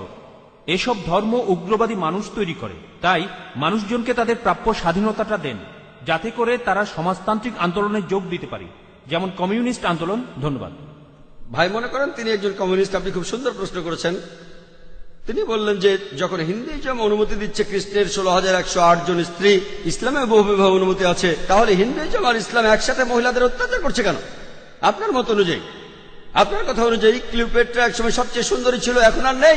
ঐশ্বরিয়া এখন 1 নম্বর। আমার জন্য না, আপনার জন্য। আপনার কাছে যা সুন্দর আমার কাছে নাও হতে পারে, আপনার সঙ্গে একমত। এটা দৃষ্টিভঙ্গির ব্যাপার। আমিও একমত, ঐশ্বরিয়া রায় আপনার জন্য 1 নম্বর হতে পারে, আমার জন্য না। তাহলে বুঝতে পারছেন এক এক জায়গার নিয়ম হচ্ছে এক এক রকম। আমি উদাহরণ দিয়েছি, আমেরিকায় যেটা ভদ্রতা সেটা এখানে অভদ্রতা, আমেরিকায় যেটা অভদ্রতা সেটা এখানে ভদ্রতা। এটাকে ঠিক করবে? আপনার কথা মানলাম। আপনি যদি ভাবেন একাধিক স্ত্রীর অর্থ মহিলাদের অত্যাচার করা, তাহলে লক্ষ লক্ষ মহিলাদের দায়িত্ব কে নেবে? আপনি। তাদের কে দেখবে? আপনার কমিউনিস্ট আন্দোলন দেখবে? আল্লাহ মানুষ জাতির সমস্যার সমাধান দিয়েছেন এই পবিত্র কোরআনে। সেই সমাধানটা আপনি হজম করতে পারছেন না। আমি আপনাকে একটা প্রশ্ন করছি, বর্তমানে পুরুষের চাইতে মহিলা কয়েক লক্ষ জন বেশি, কে তাদের দায়িত্ব নেবে? কে? যদি প্রত্যেক মাসে তাদের সাহায্য করেন, সেই সাহায্যটাই আসলে যথেষ্ট নয়। পুরুষ আর মহিলার প্রাকৃতিক নিয়মের কিছু জৈবিক চাহিদা থাকে। আল্লাহ কোরআনে বলছেন, সূরা রুমের 21 নম্বর আয়াতে উল্লেখ আছে, আল্লাহ তোমাদের হৃদয়ে ভালোবাসা আর দয়া সৃষ্টি করেছেন। আমি একজন ডাক্তার হিসেবে বলছি, একজন মহিলা সারা জীবন কুমারী থাকতে পারে না, এটা অসম্ভব। আপনি এখন কি করবেন? এদের কি হবে? এরা পতিত হবে। আপনার কমিউনিস্ট এদের কি করতে পারবে? এর সমাধান কি? কোনো সমাধান নেই। আল্লাহ আমাদের এই সমস্যার সমাধান দিয়েছেন, সেই সমাধানটা হজম করতে পারছেন না। তাহলে এখানে সমস্যাটা হলো সমাধান পছন্দ হচ্ছে না, আপনি সমাধান দেন। এর চেয়ে ভালো সমাধান কি দিতে পারেন? ইসলামে একাধিক বিয়ে করাটা আবশ্যিক নয়, 4টা বিয়ে করা আবশ্যিক নয়। আমি এমন কোন ইন্ডিয়ান মুসলিমকে চিনি না যার 4টা স্ত্রী, কাউকে চিনি না। অন্যান্য কিছু বিদেশি মুসলিম আছেন, আপনাকে বুঝতে হবে ভাই, এটাই হলো সমাধান। সব পুরুষই একাধিক বিয়ে করতে পারে না, সবাই করতে পারে না। তবে কিছু মানুষ স্ত্রীদের সুবিচার করতে পারেন, আল্লাহ তাদের অনুমতি দিয়েছেন। তারা যদি সুবিচার করতে পারে, আপনার সমস্যা কোথায়? কোথায় মহিলাদের অত্যাচার করছি? আমরা তাদের সম্মান করছি। আপনি যে আমেরিকা তথাকথিত আধুনিক কালচারের কথা বলছেন, আর্ট কালচারের নামে তারা কি করছে? তারা মহিলাদের অসম্মান করছে।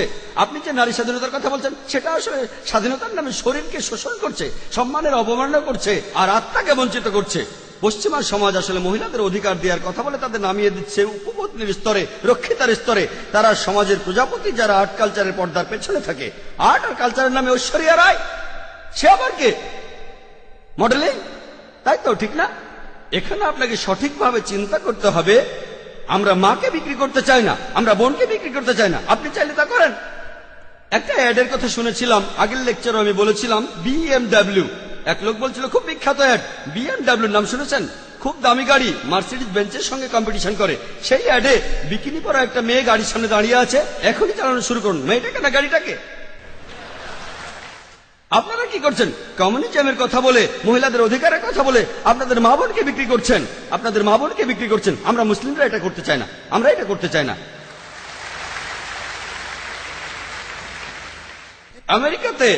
আমেরিকাতে আপনি রক্ষিত রাখতে পারেন 5, 10, 20, কেউ কিছু বলবে না। আর কমিউনিজমেও রক্ষিত রাখার নিয়ম আছে। একাধিক স্ত্রী থাকলে সমান অধিকার দিতে হবে, অবিচার করতে পারবেন না, সম্মান করতে হবে, সম্পদের ভাগ দিতে হবে। এটা আপনারা হজম করতে পারছেন না। কে মহিলাদের ছোট করছে? আমি না আপনি। আর আমেরিকাতে, পৃথিবীর সবচেয়ে উন্নত দেশে, আমেরিকানরাই বলে যে ইসলাম মহিলাদের ছোট করে দেখে। আপনি কি জানেন, পৃথিবীতে যতগুলো প্রধান ধর্ম আছে, ইসলামের অনুসারী বাড়ছে সবচেয়ে বেশি হারে। যে লোকগুলো ইসলাম গ্রহণ করছে, তাদের 3 ভাগে 2 ভাগই মহিলা। ইসলাম যদি মহিলাদের ছোট করে, তাহলে আমেরিকান মহিলারা ইসলাম গ্রহণ করছে কেন? আমেরিকান পুরুষরা কেন ইসলাম গ্রহণ করছে? কে ডক্টর আবু আমিনা বিলাল ফিলিপসকে ইসলাম গ্রহণে বাধ্য করেছিল? ভাই আব্দুর রহিম গ্রিনকে কে জোর করেছিল? কে? যারা ইসলাম গ্রহণ করছে তাদের 3 ভাগের 2 ভাগই মহিলা, তারাও ইসলাম গ্রহণ করছে। কেন? ইসলাম যদি মহিলাদের ছোট করে, তাহলে কেন তারা মুসলমান হচ্ছে? কারণ তারা জানে ইসলাম মহিলাদের নিরাপত্তা দেয়, মহিলাদের সম্মান দেয়। এই নিরাপত্তাটা থাকলে আপনাদের উদ্দেশ্য সফল হবে না, এদের দিয়ে আপনারা টাকা কামাতে পারবেন না। পলিটিশিয়ানরা যেমন ডিভাইড অ্যান্ড রুলের নীতি মেনে চলে, আর্ট আর কালচারের লোকেরা তেমনি মহিলাদের অধিকারের কথা বলে। বিউটি কন্টেস্ট, কসমেটিক্স বিক্রি করা হচ্ছে, তারা এভাবে কোটি কোটি ডলার কামাচ্ছে। আপনি জানেন বিউটি কন্টেস্ট কি জন্য? এই বিউটি কন্টেস্টের নামে তারা কোটি কোটি ডলার কামাচ্ছে। আর এরা যেহেতু কোটি কোটি ডলার কামাচ্ছে, অন্যান্য সব লোকজনও সেটা দেখছে। তাহলে বুঝলেন ভাই, আমরা আমাদের মা বোনদের লোকজনের সামনে সাজিয়ে দেখাতে চাই না। তাদের সম্মান করি, তাদের ভালোবাসি, তাদের শ্রদ্ধা করি। আমরা মহিলাদের ছোট করি না।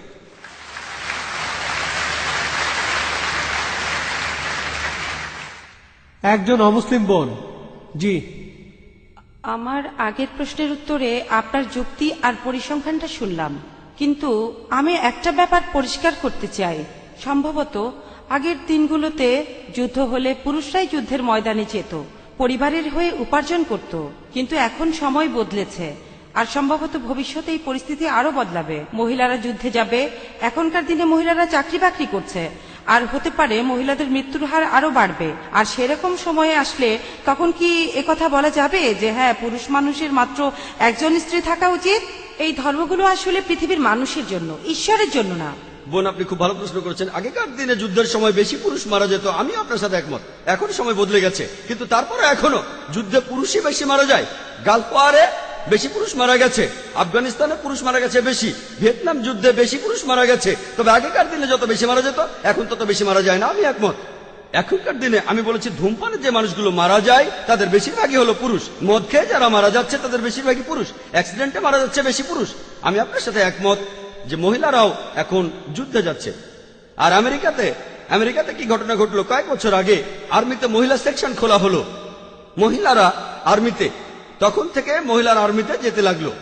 আপনি কি জানেন সেই সময়কার আমেরিকার প্রেসিডেন্ট তিনি ছিলেন বিল ক্লিন্টন। হ্যাঁ, বিল ক্লিন্টন। তিনি পার্লামেন্টে ক্ষমা চেয়েছিলেন। আপনি জানেন 96 জন মহিলা ধর্ষিত হয়েছিল তাদের সুপিরিয়রের কাছে। তিনি পার্লামেন্টের ভেতরে ক্ষমা চেয়েছিলেন। বেশিরভাগ মহিলাদের যারা যুদ্ধ করতে গিয়েছিল তাদের সুপিরিয়ররাই তাদের ধর্ষণ করেছে। যখন আপনি কাঁধে কাঁধ মিলিয়ে যুদ্ধ করবেন তখন কি হবে? এটা হলো পরিসংখ্যান, এটা হলো আমেরিকান পরিসংখ্যান। সমস্যা হলো আমি একমত, আমি আপনার দৃষ্টিভঙ্গির সাথে একমত। আপনার প্রশ্নটা নিষ্পাপ, কারণ আপনি পরিসংখ্যানটা জানেন না। আপনি কি জানেন? আমি জানি মহিলারা এখন চাকরি করছে আমেরিকাতে। জানেন আমেরিকাতে প্রত্যেক দিন 1996 সালের পরিসংখ্যান অনুযায়ী ডিপার্টমেন্ট অফ জাস্টিস বলছে প্রত্যেক দিন 2730 জন মহিলা ধর্ষিত হয়েছে। প্রতি 32 সেকেন্ডে একজন মহিলা ধর্ষিত হচ্ছে। আমরা গত 3 ঘন্টা ধরে এই অডিটোরিয়ামে আছি, গত 3 ঘন্টায় 300-এর বেশি মহিলা আমেরিকাতে ধর্ষিত হয়েছে যখন আমরা এখানে। এখন ইসলাম মহিলাদের কাজ করার বিরুদ্ধে নয়, ইসলাম মহিলাদের কাজ করতে বাধা দেয় না। তবে ইসলামে আয় উপার্জনের দায়িত্বটা হলো পুরুষের। মহিলা কাজ করলে ভদ্রোচিত কাজ করতে পারে, এমন কাজ না যে মডেলিং, নাচা, গান গাওয়া অথবা পুরুষদের সাথে মেলামেশা করা। মহিলাদের কাজ করার অনুমতি আছে বোন, কিন্তু যে কাজগুলো অসম্মানজনক সেখানে সম্ভাবনাটাই বেশি যে আপনাকে ছোট করা হবে, অবিচার হবে। কিছু বলতে চান আপনি? আমি মহিলাদের অসম্মানজনক কাজের কথা বলছি না, আমি ভালো কাজের কথাই বলছি। যেমন গাড়ি চালানো। পৃথিবীতে এখন মহিলা গাড়ি চালকের সংখ্যা বাড়ছে। ধরেন আমরা ভবিষ্যতের অবস্থা অনুমান করে নিলাম যে মহিলারা বাইরে বেশি কাজ করছে, তাদের মৃত্যু হার বেড়ে গেছে। সেরকম সময়ে কি এমন ধর্মের প্রবর্তন করতে পারি যেখানে পুরুষের মাত্র একটাই স্ত্রী থাকবে? আমি বর্তমান সময়ের প্রেক্ষাপট নিয়ে বলছি না, সব ধর্মের কথাই বলছি। আমার প্রশ্নটা হলো, সময় বদলানোর সাথে সাথে আমরা কি আমাদের ধর্মটাকেও বদলে নিতে পারি? বোন একটা সুন্দর প্রশ্ন করেছেন যে সময় বদলানোর সাথে সাথে ধর্মকে বদলাতে পারে কিনা। যদি ধর্মটা নিখুঁত না হয়ে থাকে তাহলে পরিবর্তনের প্রয়োজন আছে, কিন্তু নিখুঁত হয়ে থাকলে পরিবর্তনের কোনো প্রয়োজন নেই। তাহলে ধর্মের ভেতরে যদি সমস্যা থাকে, সেজন্যই আমি বলেছি মাত্র একটা ভুল বের করে দেখান। আপনি বলছেন যদি এমনটা হয়, যদি এমনটা হয় 100 বছর পরে যদি মহিলারা বেশি বেশি কাজ করে তাদের মৃত্যুর হার বেড়ে যায়, যদি পৃথিবীতে মহিলার সংখ্যা কমে যায়, অনেকগুলো যদি। বোন, সৃষ্টিকর্তা ভবিষ্যতের কথা ভালো জানেন, আপনি আমি জানি না। সৃষ্টিকর্তাই ভালো জানেন। তিনি বলেছেন যে একজন পুরুষ একাধিক বিয়ে করতে পারে, আবশ্যিক নয়। যদি আপনার কথা মেনে নেই, যদি আপনার কথা মেনেও নেই, মহিলাদের সংখ্যা সমান হয়ে যাবে। মুসলিম পুরুষরা যে একাধিক বিয়ে করবে এটা আবশ্যিক না। আমার মাত্র একজন স্ত্রী, আমার স্ত্রী মাত্র একজন, আর আমি তাকে নিয়েই সন্তুষ্ট, আর বিয়ে করতেও চাই না। এটা কোনো সমস্যা না। কেউ যদি করতে চান তাতেও কোনো সমস্যা নেই। বিয়ে করতে চাইলে করবেন, না চাইলে করবেন না। তবে একাধিক বিয়ে করলে তাদের সাথে সুবিচার করতে হবে। বোন, আমাদের সৃষ্টিকর্তা মহান ঈশ্বর, তিনি ভবিষ্যৎ জানেন। যেমন ডাক্তাররা বলেন সায়ানাইড খাবেন না, কিন্তু ধরুন সায়ানাইড আমার কোনো ক্ষতি হয় না। উদাহরণ দিচ্ছি, ডাক্তার জানে, কিন্তু ডাক্তাররা মানুষ, তারও ভুল হতে পারে। মহান সৃষ্টিকর্তা তো সবার উপরে বড় ডাক্তার, তিনি সবচেয়ে বড় ডাক্তার, তিনি আমাদের প্রয়োজনটা জানেন। সেজন্য আমি বলছি, এখন আপনি কোরআনের একটা ভুল দেখান, আগামীকাল হয়তো একটা কিছু হবে, সেদিন ইনশাআল্লাহ আপনি আমাকে প্রশ্ন করবেন আর আমিও আপনাকে উত্তর দেব। আমার নাম শ্রীরাম, আমি একজন ইঞ্জিনিয়ারিং গ্র্যাজুয়েট। আমি আপনাকে একটা প্রশ্ন করতে চাই। আপনি বললেন যে দশরথের 3 জন স্ত্রী ছিল, আর আমরা রামায়ণপুরে এটা জেনেছি যে দশরথ তার স্ত্রীদের সমানভাবে দেখতে গিয়ে নিজের জীবনটাই হারিয়েছিলেন। আপনি হয়তো এখানে বলতে পারেন যে এটা আল্লাহর একটা পরীক্ষা। এখন এই স্ত্রীদের কি হবে? কারণ দুর্ভোগটা পোহাচ্ছে তারাই। যখন স্বামী দায়িত্ব পালনে ব্যর্থ হয় তখন স্ত্রীদের দায়িত্ব কে নেবে? আর এই মহিলাদের তখন কি হবে? আর এটা কি ঠিক? ভাই, আপনি প্রশ্ন করলেন যে দশরথের 3 জন স্ত্রী ছিল, সবাইকে সমান অধিকার দেয়ায় স্ত্রীরাই কষ্ট পেয়েছিল। তিনি এই কথাটাই বললেন, এটা একটা পরীক্ষা। কোরআন বলছে কষ্টটা একটা পরীক্ষা। যখন ছাত্র ছিলাম, যখন আমি ডাক্তারি পড়ছিলাম, ঘাম ছুটে গিয়েছিল, আমার ঘাম ছুটে গিয়েছিল। বিশ্বাস করেন, যদি আপনি আমাকে 10 লাখ টাকাও দেন আমি আর MBBS পরীক্ষা দিতে যাব না। ঘাম ছুটে গিয়েছিল পাশ করতে গিয়ে। তাহলে এই কষ্ট সবই পরীক্ষা, এটা একটা পরীক্ষা। তাহলে আমরা বুঝতে পারছি তার জন্য একটা পরীক্ষা। যদি সেই মহিলা ভালো স্ত্রীর মতো আচরণ করে আর ঈশ্বরের নির্দেশগুলো মেনে চলে, স্ত্রীর কর্তব্যগুলো পালন করে, তার স্বামী যদি দায়িত্ব পালন না করে, মহিলা পরীক্ষা পাশ করবে আর স্বামী এই পরীক্ষা ফেল করতে পারে, তাহলে ভাই এই জীবনটা একটা ক্ষুদ্র অংশ। গড়ে একজন মানুষ 50 বছর পর্যন্ত বাঁচে, অথবা 40 বছর, কেউ 20 বছরে মারা যায়, আবার কেউ 80 বছরে। মানুষের এই গড় আয়ু 40 থেকে 60 বছর, কিন্তু পরকালের তুলনায় এই জীবন 0.00000 খুবই ক্ষুদ্র একটা অংশ। যদি আপনাকে বলি যে পরকালের তুলনায় ক্ষুদ্র এই ছোট্ট জীবনটাতে আপনাকে কষ্ট দেব, পরকালে আপনি যা চান তাই পাবেন, আপনি বলবেন কোনো সমস্যা নেই, আমাকে কি করতে হবে, আমাকে কষ্ট দেন, পরকালে আমি যা চাবো তাই পাবো। তাহলে বুদ্ধিমান লোক বলবে এই কষ্ট এই বিপদে কোনো সমস্যা নেই। পরীক্ষার আগের রাতে যেমন আমাদের ঘাম ছুটে যায়, তখন আমাদের ঘুমও হয় না। কেন? কারণ আমরা পরীক্ষায় পাশ করতে চাই। একইভাবে যদি কোনো স্ত্রী বিভিন্ন রকমের কষ্ট সহ্য করে, সেটা যাই হোক, সে যদি কোরআনের লেখা ঈশ্বরের নির্দেশ মানে, তাহলে সে বেহেশতে যাবে। যদি স্বামী কর্তব্য পালন না করে, সে বেহেশতে যাবে না, কর্তব্য করলে বেহেশতে যাবে। আশা করি উত্তরটা পেয়েছেন। পরের প্রশ্ন ডান দিক থেকে। আমি আবারও প্রশ্ন করতে এসেছি। কিছু লোক, ধর্মীয় কিছু লোক ঈশ্বরকে একটা নাম দিয়ে ডাকে। কিছু লোক বলে অলৌকিক শক্তি, আর বৈজ্ঞানিকরা বলে কসমিক এনার্জি, আর প্যারাসাইকোলজিস্টরা বলে এটা একটা সুপার কনসেন্স। তাহলে এই প্যারাসাইকোলজি দিয়েই প্রমাণ করা যায় যে একজন ঈশ্বর আছেন। ভাই আপনার প্রশ্নটা কি, আপনার প্রশ্নটা কি আবার বলবেন? হ্যাঁ, মানুষ ঈশ্বরকে ডাকে তার জ্ঞান আর বোধের স্তর থেকে। ঠিক, কেউ হয়তো বলে সুপার কনসেন্স, কেউ আর বলে সুপার পাওয়ার, যিনি সবচেয়ে শক্তিশালী। আর বিজ্ঞানীরা এটাকে বলে কসমিক এনার্জি, যে এনার্জিটা সৃষ্টির আগে থেকেই ছিল, এটাই বিশ্বব্রহ্মাণ্ড তৈরি করে। এই কথাগুলো বিজ্ঞানীরাই বলেছেন। অবশ্য কিছু লোক বলে যে এটা পরে বানানো হয়েছে। এই ধর্মটা বানিয়েছিলেন রোমান সম্রাট কনস্ট্যান্টাইন। সেটা ছিল 325 সালে নাইসিয়া কনফারেন্সে, সেখানে এটা বানানো হয়েছিল। আর সেখানে বলা হয়েছিল ঈশ্বর সপ্তম দিন বিশ্রাম নিলেন। আমি সেই ধর্মের নামটা বলতে চাচ্ছি না। এখন সেই কসমিক এনার্জি যদি বিশ্রাম নেয়, তাহলে অল্প সময়ের মধ্যেই বিশ্বজগৎ ধ্বংস হয়ে যাবে। আর আমার প্রশ্ন হলো, এই কসমিক এনার্জি সৃষ্টির আগে কি অবস্থায় ছিল, আর মানুষ জাতি ধ্বংস হয়ে গেলে তখন এই কসমিক এনার্জি কি করবে? ভাই, তখন এই পৃথিবীর কি অবস্থা হবে? ধন্যবাদ। ভাই আপনি প্রশ্ন করলেন, কিছু লোক বলে সুপার কনসেন্স, কেউ বলে সুপার পাওয়ার, কিছু লোক বলে কসমিক এনার্জি। ভাই আপনি যে নামে ডাকেন সঠিক নাম হতে হবে, ভুল নাম হলে আমরা এটা মানবো না। কিছু লোক সঠিক নামে ডাকে সুপার পাওয়ার, সমস্যা নেই, সুপার বিং, সমস্যা নেই। কিছু সঠিক নাম হতে পারে, কিছু ভুল নামও হতে পারে। একটা নাম আপনি বললেন যে বিজ্ঞানীরা বলেন কসমিক এনার্জি, আর একটা ধর্ম বলে যে ঈশ্বর সপ্তম দিনে বিশ্রাম নিলেন। আপনি এখানে বাইবেলের কথা বলছেন, বুক অব জেনেসিস 2য় অধ্যায়ের 2য় অনুচ্ছেদ, সৃষ্টিকর্তা বিশ্রাম নিলেন সপ্তম দিনে। যদি কসমিক এনার্জি বিশ্রাম নেয়, সব ধ্বংস হয়ে যাবে। আমি একমত। তাহলে এই ধর্মগ্রন্থ আমরা মানি না। আর ঈশ্বরকে কসমিক এনার্জি বলে ডাকাটাও আমরা মানি না। ঈশ্বর এই বিশ্বজগতের সব এনার্জির সৃষ্টিকর্তা। তিনি কসমিক এনার্জি নন, তার চেয়েও অনেক বড়। তিনি সবকিছু সৃষ্টি করেছেন আর সবকিছু তার উপর নির্ভরশীল। তাহলে যে ধর্মগ্রন্থে বলা হচ্ছে ঈশ্বর বিশ্রাম নিলেন, আমরা সেটা মানি না। ঈশ্বরের বিশ্রামের প্রয়োজন হয় না। আল্লাহ পবিত্রকরণে বলেছেন, সূরা বাকারার 255 নম্বর আয়াতে উল্লেখ আছে যে আল্লাহর নিদ্রার প্রয়োজন হয় না, তার বিশ্রাম নেওয়ার প্রয়োজন হয় না। তাহলে স্রষ্টার বিশ্রামের প্রয়োজন হয় না, সৃষ্টিকর্তার এই সংজ্ঞাটা আসলে ভুল। সঠিক সংজ্ঞাটা যদি আপনারা কোরআন পড়েন, আল্লাহর বিশ্রামের প্রয়োজন নেই। আর আপনি যে নামেই ডাকুন, সেটা সঠিক নাম হলে কোনো আপত্তি নেই। যদি ভুল নামে ডাকেন তাহলে আপত্তি আছে। আজকে বিজ্ঞানীরা ঈশ্বরকে বাতিল করছেন না, ঈশ্বরের প্রচলিত ধারণাকে বাতিল করছেন। আশা করি উত্তরটা পেয়েছেন। মুসলিম ভাই বোনদের অনুরোধ করছি মাইকের সামনে আসতে, যাতে আমরা আপনাদের দেখতে পারি আর প্রশ্ন করার সুযোগ দিতে পারি। আমার নাম কালিল সুলিভান। আর ডক্টর জাকির নায়েক বললেন যে শেষ নবী হলেন নবী মোহাম্মদ। আর আমার বন্ধুরা আমাকে বলেছে যে যীশু খ্রিস্ট আবার আসবেন। এই কথাটা কি সত্যি? ভাই আপনি প্রশ্ন করলেন যে মোহাম্মদ সাল্লাল্লাহু সাল্লাম হলেন শেষ নবী, শেষ রাসূল, কিন্তু তার বন্ধু যীশু খ্রিস্ট আবার পৃথিবীতে আসবেন। এই কথাটা বাইবেলও বলা আছে, যীশু খ্রিস্ট আবার পৃথিবীতে আসবেন। কোরআনের বেশ কিছু আয়াতে এই কথা বলা হয়েছে, যেমন সূরা মাইদার 116 নম্বর আয়াতে বলা হয়েছে। আর সব মিলিয়ে 70টি সহিহ হাদিস আছে যেখানে বলা আছে যীশু খ্রিস্ট আবার ফিরে আসবেন। কিন্তু যে কারণে যীশু খ্রিস্ট আবার পৃথিবীতে আসবেন সেটা হলো খ্রিস্টান ধর্মের যীশু খ্রিস্ট তিনি ঈশ্বরের একমাত্র প্রেরিত দূত, যাকে তার অনুসারীরা ভুল করে ঈশ্বর বলে মানে। আর কোন নবী নেই যাকে তার অনুসারীরা ঈশ্বর বলে ভুল করেছে। কিন্তু খ্রিস্টানরা তাদের বেশিরভাগই তারা ভুল করে মনে করে যে যীশু খ্রিস্ট নিজেকে ঈশ্বর দাবি করেছেন, আর এই কারণে আল্লাহ সুবহানাহু ওয়া তাআলা তাকে আবার জীবিত করবেন।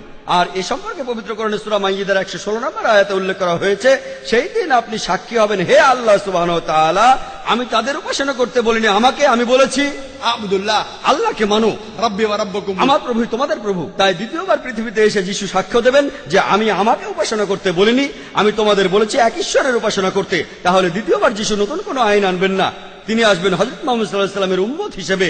তিনিও এ আইন মেনে চলবেন, কোরআনের আইন আর সহিহ হাদিস। তিনি আমাদের নতুন কিছু শেখাবেন না। তিনি পৃথিবীতে এসে সাক্ষ্য দেবেন খ্রিস্টানদের সামনে, আমি নিজেকে ঈশ্বর দাবি করিনি, এখন তোমরা কোরআন আর সহিহ হাদিস মেনে চলবে। আপনি বললেন যে শেষ নবী হলেন নবী মোহাম্মদ, আর তারপর যিশু আবার হ্যাঁ ঠিক, দ্বিতীয়বার তিনি নতুন নির্দেশ আনবেন না। রাসূল মানে যিনি কিছু নির্দেশ পান, তিনি দ্বিতীয়বার রাসূল হিসেবে আসবেন না। তিনি খ্রিস্টানদের সামনে সাক্ষ্য দিতে আসবেন, আমি নিজেকে ঈশ্বর দাবি করিনি। তিনি নতুন নির্দেশ পাবেন না। আগে তিনি নির্দেশ পেয়েছিলেন ইঞ্জিলে, সেটা 2000 বছর আগের কথা, যেটা বিকৃত হয়ে গেছে। তারপর মুহাম্মদ সাল্লাল্লাহু আলাইহি ওয়াসাল্লাম আসলেন। তাই যখন যীশু খ্রিস্ট এই পৃথিবীতে আবার ফিরে আসবেন, তিনি কোরআনের এই নির্দেশই মেনে চলবেন আর মুহাম্মদ সাল্লাল্লাহু আলাইহি ওয়াসাল্লামের উম্মত হবেন। তাহলে রাসূল হিসেবে, ঈশ্বরের দূত হিসেবে সর্বশেষ হলেন নবী মুহাম্মদ সাল্লাল্লাহু আলাইহি ওয়াসাল্লাম। আশা করি উত্তরটা পেয়েছেন। Thank you. এবারের প্রশ্ন মহিলাদের মধ্য থেকে। সালাম আলাইকুম, আমার নাম শাহিদা, একজন সফটওয়্যার ইঞ্জিনিয়ার। আমি আমার বিয়ের সময় মুসলমান হয়েছি। আমার প্রশ্ন একটাই, সেটা মানবতা নিয়ে, বিষয়টা মানবতার শান্তি নিয়ে। আমার প্রশ্নটা হলো, ইসলাম ধর্ম বা কোরআনের কোথাও অঙ্গ প্রত্যঙ্গ দান করার কোনো অনুমতি দেয়া আছে কিনা? যদি অনুমতি না দেয়া থাকে, তাহলে কেন সেটা করা হয়েছে, এ সম্পর্কে কিছু বলবেন? বোন, আপনি প্রশ্ন করলেন কোরআনে কোথাও উল্লেখ আছে কিনা যে অঙ্গ প্রত্যঙ্গ দান করা যাবে কিনা। পবিত্র কোরআন বা সহিহ হাদিসে কোথাও অঙ্গ প্রত্যঙ্গ দান করার ব্যাপারে কিছু উল্লেখ নেই। তবে মুসলিম পণ্ডিতরা একসঙ্গে বসে অনেকগুলো কনফারেন্স করেছেন মক্কায়, রিয়াদে, মালয়েশিয়ায়, আর বিশেষজ্ঞরা একমত হয়েছেন যে অঙ্গ প্রত্যঙ্গ দান করা বা সংযোজনের অনুমতি আছে যদি 3টি শর্ত পূরণ করা হয়। 1 নম্বর, যে অঙ্গ দান করছে তার যেন কোনো বড় ক্ষতি না হয়। আমি হার্ট দিতে পারবো না, আমার হার্ট দান করলে আমি মারা যাব। ডাক্তাররা বলেন আমার 2টো কিডনি আছে, সেখানে একটাই যথেষ্ট। ধরুন আমার মার 2টো কিডনি নষ্ট, তাকে একটা কিডনি দিতে পারি, তাহলে তিনিও বাঁচবেন, আমিও বেঁচে থাকবো। তাহলে 1 নম্বর পয়েন্ট, যে অঙ্গ দান করবে তার জন্য বড় কোনো ক্ষতি না হয়। 2 নম্বর পয়েন্ট, যার শরীরে অঙ্গ সংযোজন হবে তার জন্য এটা খুবই উপকারী হবে। 3 নম্বর পয়েন্ট, কোন রকম টাকা পয়সার জন্য অঙ্গ দান করা যাবে না, কেউ কিডনি বেচতে পারবেন না। এই 3টা শর্ত পূরণ হলে বিশেষজ্ঞরা বলেন এই নিয়মে অঙ্গ প্রত্যঙ্গ দান করা যাবে, অঙ্গ সংযোজনের অনুমতি আছে। আশা করি উত্তরটা পেয়েছেন। প্লিজ প্রশ্নটা করুন। হ্যাঁ, আমার নাম অমরেশ। আমার একটা প্রশ্ন আছে। আপনার মতে ঈশ্বর কেন আমাদের সৃষ্টি করেছেন? ঈশ্বর কি আমাদের এই পৃথিবীতে পরীক্ষার জন্য পাঠিয়েছেন, যাতে করে তিনি বিচার করতে পারেন বেহেশতে যাব না দোজখে? ভাই, আপনি প্রশ্ন করলেন ঈশ্বর আমাদের বানালেন কেন। আমি একটা লেকচার দিয়েছিলাম সৃষ্টির উদ্দেশ্য নিয়ে, প্রায় 1 ঘন্টা ধরে। ঈশ্বর আমাদের তৈরি করেছেন, তার একটা কারণ হলো পরীক্ষা, পরকালের জন্য। পরকালের জন্য পবিত্র কোরআনে সূরা মুলকে 2 নম্বর আয়াতে উল্লেখ করা আছে, আল্লাযী খালাকাল মাউতা ওয়াল হায়াতা। তিনি সৃষ্টি করেছেন মৃত্যু আর জীবন তোমাদের পরীক্ষার জন্য, তোমাদের মধ্যে কে উত্তম। আর এছাড়াও তার এই সৃষ্টির বিশেষত্ব হলো তিনি মানুষ তৈরি করেছেন যার নিজের ইচ্ছা আছে। আমরা মহান ঈশ্বরকে মানতে পারি অথবা অবাধ্যও হতে পারি, আমাদের নিজস্ব কিছু ইচ্ছা আছে। আর আমরা এই পৃথিবীতে আসার আগে সৃষ্টিকর্তা প্রশ্ন করেছিলেন তোমাদের মধ্যে কে মানুষ হয়ে জন্মাতে চাও, আর আমরা মানুষ হয়ে জন্মাতে চেয়েছিলাম। আপনি আর আমি পৃথিবীতে জন্মানোর আগে আমরাই মানুষ হতে চেয়েছিলাম, আর সেজন্য সর্বশক্তিমান ঈশ্বর আমাদের কিছু ইচ্ছা শক্তি দিয়েছেন। এখন এই ইচ্ছা শক্তির কারণে আমরা ঈশ্বরকে মানতে পারি, আবার অবাধ্যও হতে পারি। ঈশ্বরকে মানলে বেহেশতে যাব, আর অবাধ্য হলে যেতে পারবো না। তাহলে এই জীবনটা পরকালের জন্য পরীক্ষা। অন্যান্য জীবজন্তু, ফেরেশতা, এদের ইচ্ছা শক্তি নেই, তারা সবসময় আল্লাহ সুবহানাহু ওয়া তাআলাকে মেনে চলে। তাই আমরা পরীক্ষা দিতে চেয়েছি, আমরা পরীক্ষা দিচ্ছি, এখন পরীক্ষা দিচ্ছি। এই পরীক্ষার উপর ভিত্তি করে আমরা আমাদের পুরস্কার বা শাস্তি পাবো। পবিত্র কোরআনে সূরা জারিয়াতে 56 নম্বর আয়াতে উল্লেখ আছে, আল্লাহ বলছেন ওয়া মা খালাকতুল জিন্না ওয়াল ইনসা ইল্লা লিয়াবুদুন। আমি সৃষ্টি করেছি জিন ও মানুষকে শুধু আমার ইবাদত করার জন্য। তাহলে আমাদের সৃষ্টি করার একটা কারণ হলো উপাসনা, আর পরকালের জন্য পরীক্ষা। আমরা ইবাদত না করলেও আল্লাহ সুবহানাহু ওয়া তাআলার কিছু যাবে আসবে না। তার ইবাদত করেন বা না করেন, তারপরও তিনি মহান, এতে তার কোনো উপকার হবে না, কোনো ক্ষতিও হবে না। আমরা সবাই পরীক্ষা দিচ্ছি, আমাদের ভালোর জন্য চেয়েছিলাম। যেমন আমি মেডিকেল পরীক্ষায় পাশ করতে চেয়েছিলাম, আমি চেয়েছিলাম, তখন আমাদের টিচার আমাদের পরীক্ষা নিলেন, আমি সেই পরীক্ষায় পাশ করলাম। একইভাবে ভাই আমরাই চেয়েছিলাম, আমরা এখন পরীক্ষা দিচ্ছি। আর বিস্তারিত জানার জন্য আমার ভিডিও ক্যাসেট দেখুন, এই সৃষ্টির উদ্দেশ্য। হ্যাঁ ভাই, আপনার প্রশ্নটা করতে পারেন। রেসপেক্টেড স্যার, আমি 4টা প্রশ্ন করব। প্রথমটা হলো, এটা সব ভাই দয়া ধর্মগ্রন্থে করে আপনার নামটা বলুন এবং একটা প্রশ্ন করুন। সিজিল। আমরা এটা দেখি যে সব ধর্মগ্রন্থেই কিছু না কিছু অবিশ্বাস্য গল্প থাকে। যেমন ধরেন, কোরআনে আছে যে আবাবিল পাখিরা যুদ্ধক্ষেত্রে শত্রুদের উপরে পাথর ফেলছে, আর এই সব গল্প, এই গল্পগুলো বিশ্বাস করা বেশ শক্ত। এটা আমার প্রথম প্রশ্ন।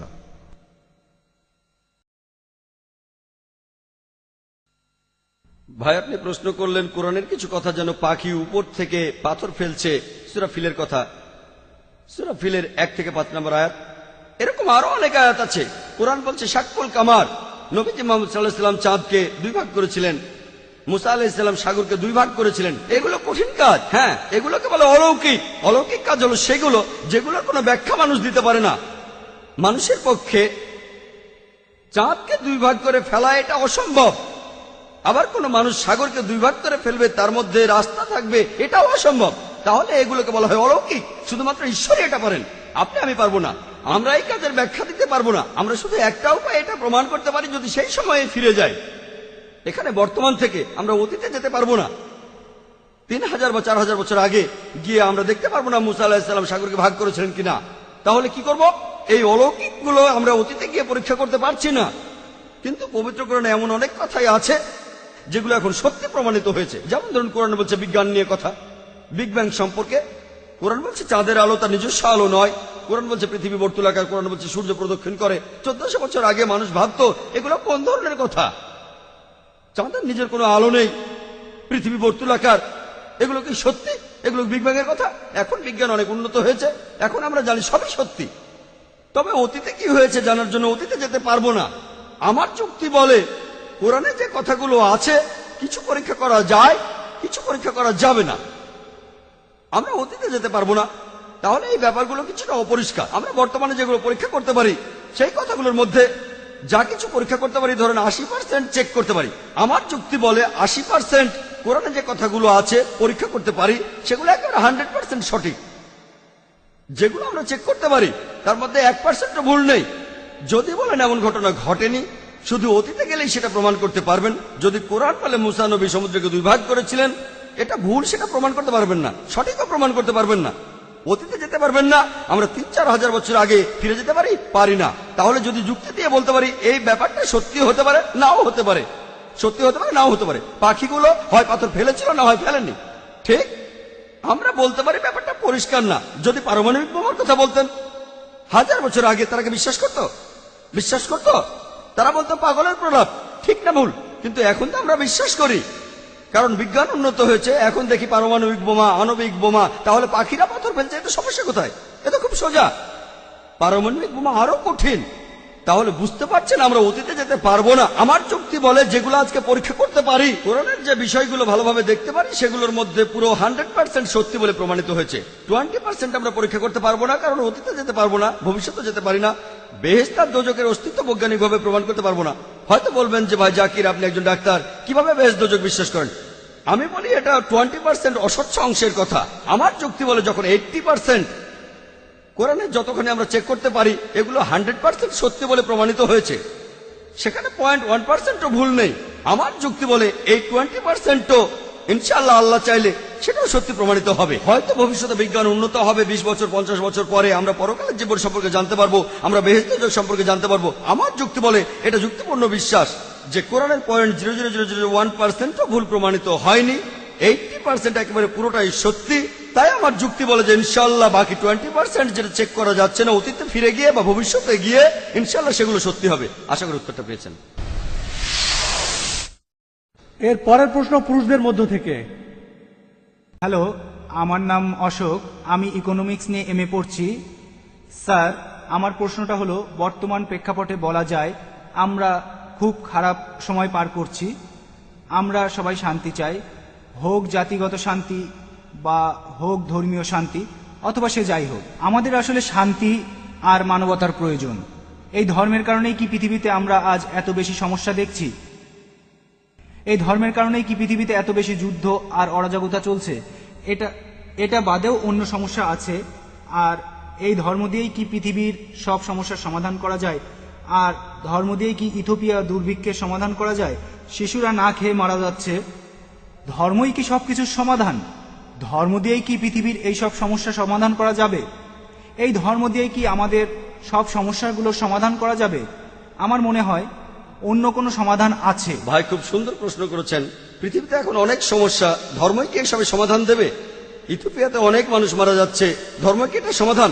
ভাই, সত্যের ধর্মটাই এখানে সমাধান। আল্লাহ পবিত্র কোরআনে বলছেন, সূরা আল ইমরানের 19 নম্বর আয়াতে উল্লেখ আছে, ইন্নাদ-দীনা ইনদাল্লাহিল ইসলাম, একমাত্র গ্রহণযোগ্য দিন হলো আল্লাহর কাছে নিজের ইচ্ছাকে সমর্পণ করা। যদি দেশের সব লোক আল্লাহর কাছে আত্মসমর্পণ করত, তাহলে ইথিওপিয়ায় কোনো সমস্যাই হতো না। আল্লাহ পবিত্র কোরআনে বলছেন, আর সহিহ হাদিসেও আছে, ইসলামের তৃতীয় স্তম্ভ হলো প্রত্যেক ধনী লোক যাদের সঞ্চয় নিসাবের তুলনায় অতিরিক্ত 85 গ্রাম স্বর্ণ, তাদের সঞ্চয়ের 2.5% দান করে দেবে।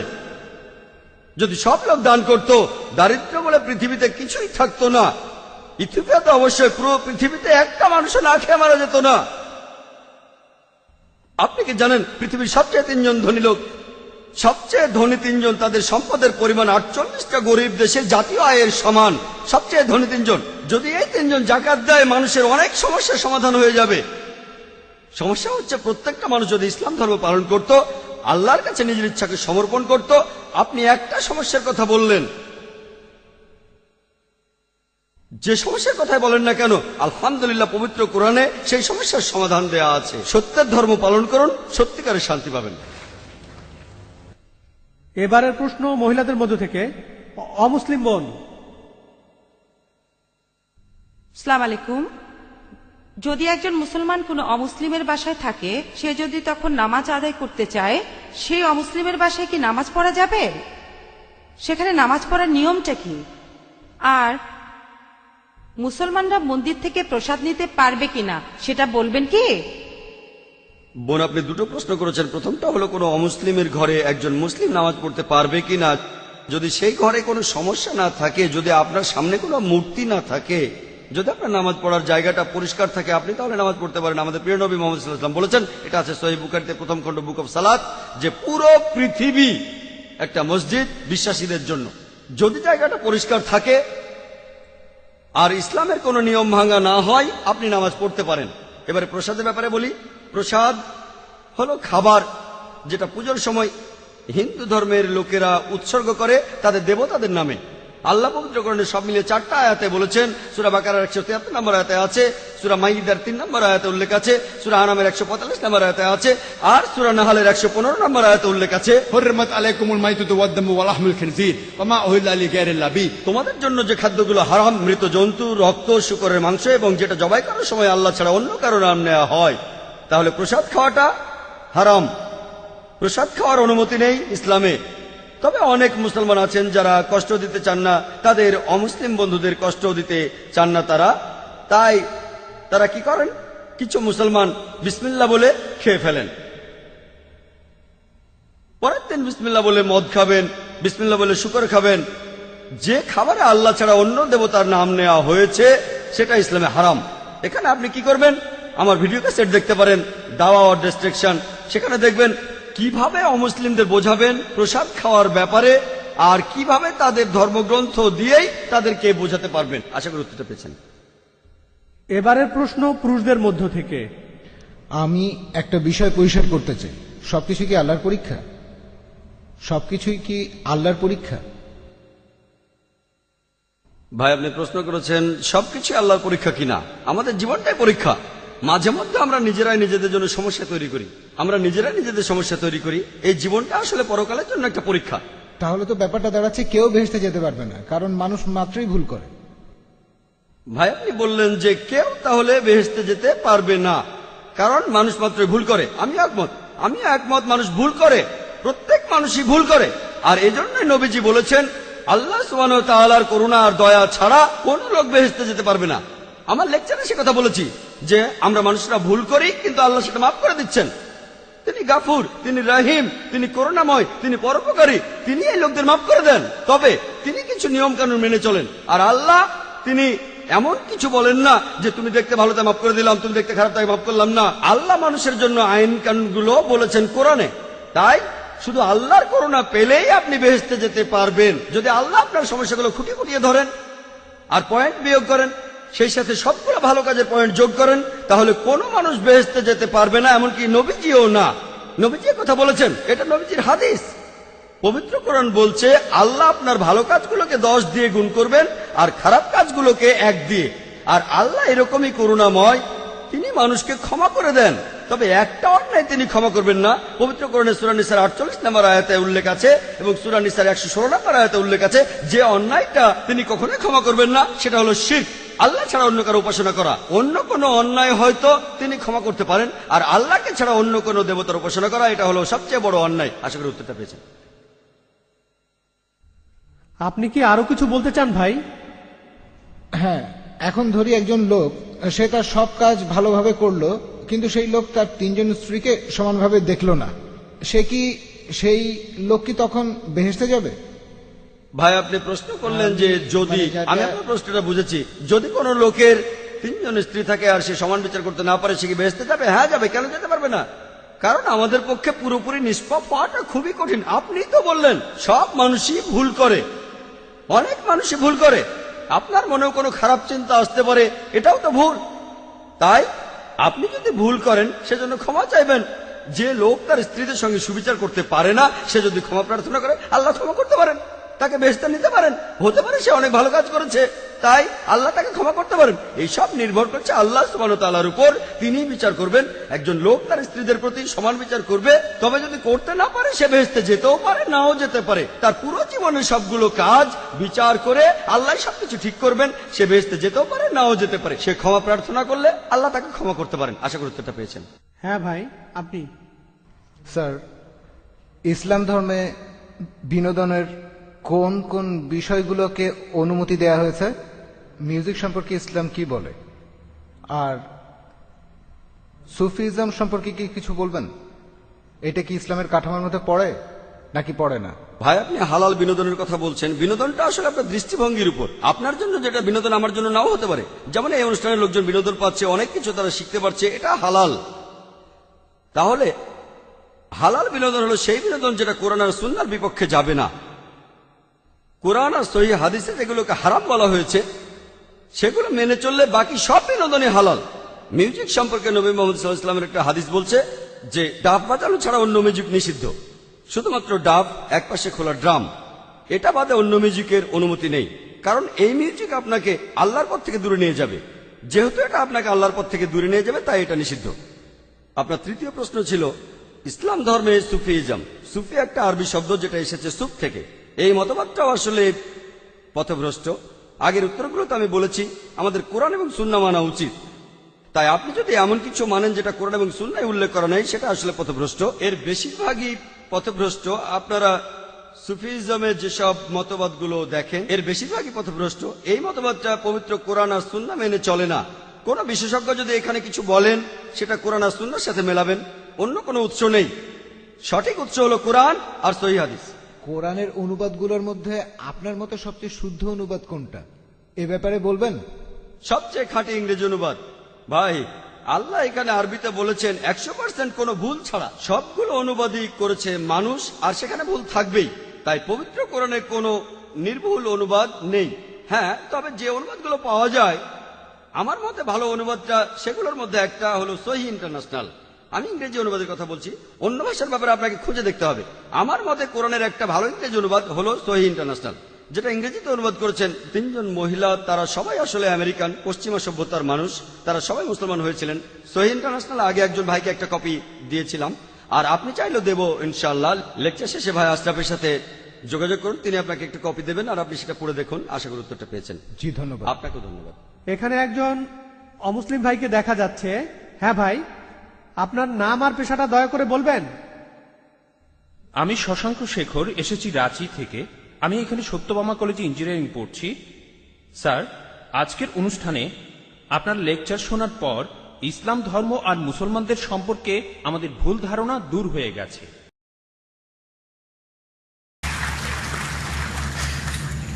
জাজাকাল্লাহ খায়ের।